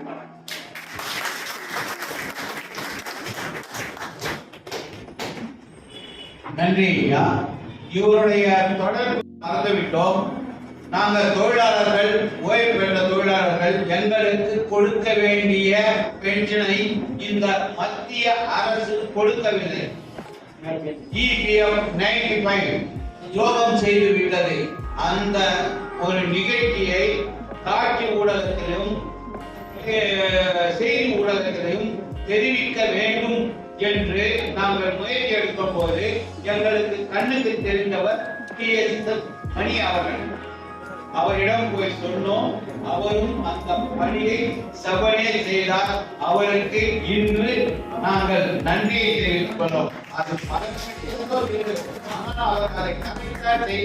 அவருக்கு எங்களுடைய மனமார்ந்த நன்றியை தெரிவித்துக் கொள்கிறோம். இப்பொழுது அவருக்கு நினைவு இன்றைய உலகமயமாதலின் விளைவாக எவ்வாறு சிறுமைப்பட்டிருக்கிறது என்பது பற்றியும், அதை இளைஞர்கள் எவ்வளவு பெருமைப்படுத்தினார்கள் என்பது பற்றியும் இன்றைய சிறப்பு பேச்சாளர்கள் விளக்கி கூறினார்கள். மாற்றங்கள் உலகம் தொடர்ந்து நடந்து கொண்டிருக்கிறது. அந்த மாற்றத்தின் வழி பல்வேறு அற செயல்கள் நடக்கிறது, அறமற்ற செயல்கள் நடக்கிறது என்பதை உலகங்கள் அச்சு ஊடகங்கள் செய்தியை கூட காட்சி ஊடகங்கள் மூலமாக தான் நாம் அறிய வேண்டிய சூழல் இருக்கிறது. காட்சி ஊடகங்களின் தன்மை வந்து வெகுவாக பறவை விரிந்து பறந்து கிடக்கிறது. ஒரு சாதாரணமாக கையாளக்கூடிய காட்சி ஊடகத்தை அச்சு ஊடகத்தின் வழி பண்ண முடியல அப்படிங்கிற ஒரு வருத்தம் வந்து இளைஞர்கள் இருக்குங்கிறத நான் உணர்றேன்.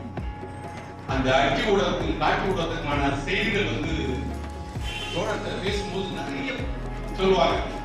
ஏன் இப்படிலாம் சிதறி போச்சு அப்படின்னு கேட்டாங்க. எல்லாத்துக்குமே உலகமயமாகவும் சர்வாதிகாரமும் ஏகாதிபத்தியம் தான் காரணம் அப்படிங்கிறது. நீங்க சாதாரண சொல்லும்போது சொன்னாங்க ஸ்டெர்லைட்டுக்கு எதிரான போராட்டம் இங்க பயம் வந்துச்சு அப்படின்னா இந்த சட்டத்தை மாத்த சொல்றது யாருன்னா உலகமயம். அந்த உலகமயமும் இன்னைக்கு இந்த நுகர்வு கலாச்சாரமும் காட்சி ஊடகத்தையும் அச்சு ஊடகத்தின் உட்புகுந்து அதன் சிதைவு ஏற்படுத்துகிறது என்பதை பல தடவை நம்ம தோழர்கள் பேசிட்டு சொல்லுவாங்க. அந்த செய்தி வந்து இங்க வந்து கொஞ்சம் மேலோட்டமா சொன்னாங்க. ஆனா ஆழமா பாத்தீங்கன்னாக்கா இந்த சிதைவுக்கு காரணம் அது வந்து உலகமயமாக்கல். ஆனா அது நம்ம எந்த அளவுக்கு பயன்படுத்த வேண்டும், அது எந்த அளவுக்கு இளைஞர் மத்தியில் பயன்படுத்து அப்படிங்கிறது உதாரணத்தை தான் ஜல்லிக்கட்டை போராட்டத்தையும் நேபாளத்தில் நடந்த போராட்டத்தையும் ஈழத்தில் நடந்த போராட்டம் இலங்கையில் நடந்த போராட்டத்தையும் மெக்சிகோவில் நடந்த போராட்டத்தையும் சொன்னாங்க.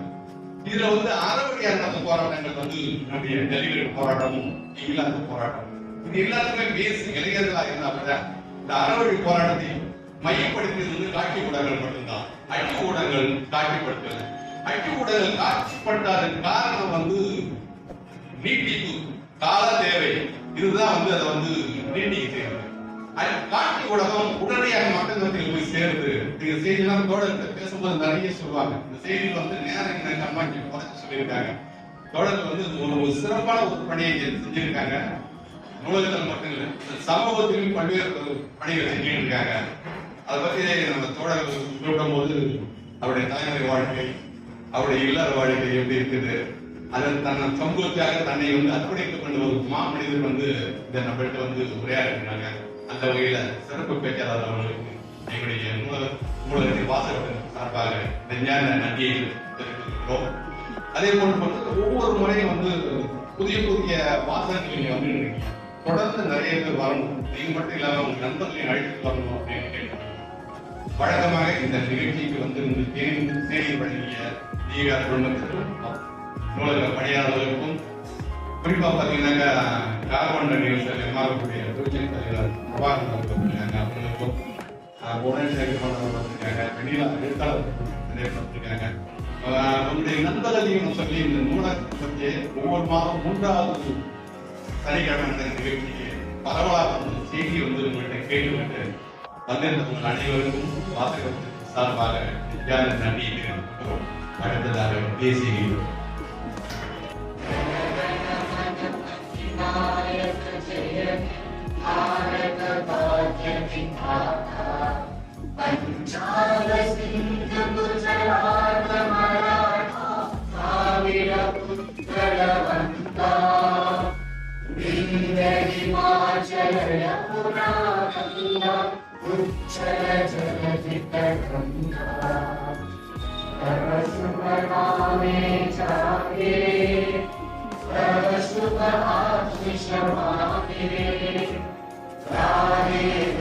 जय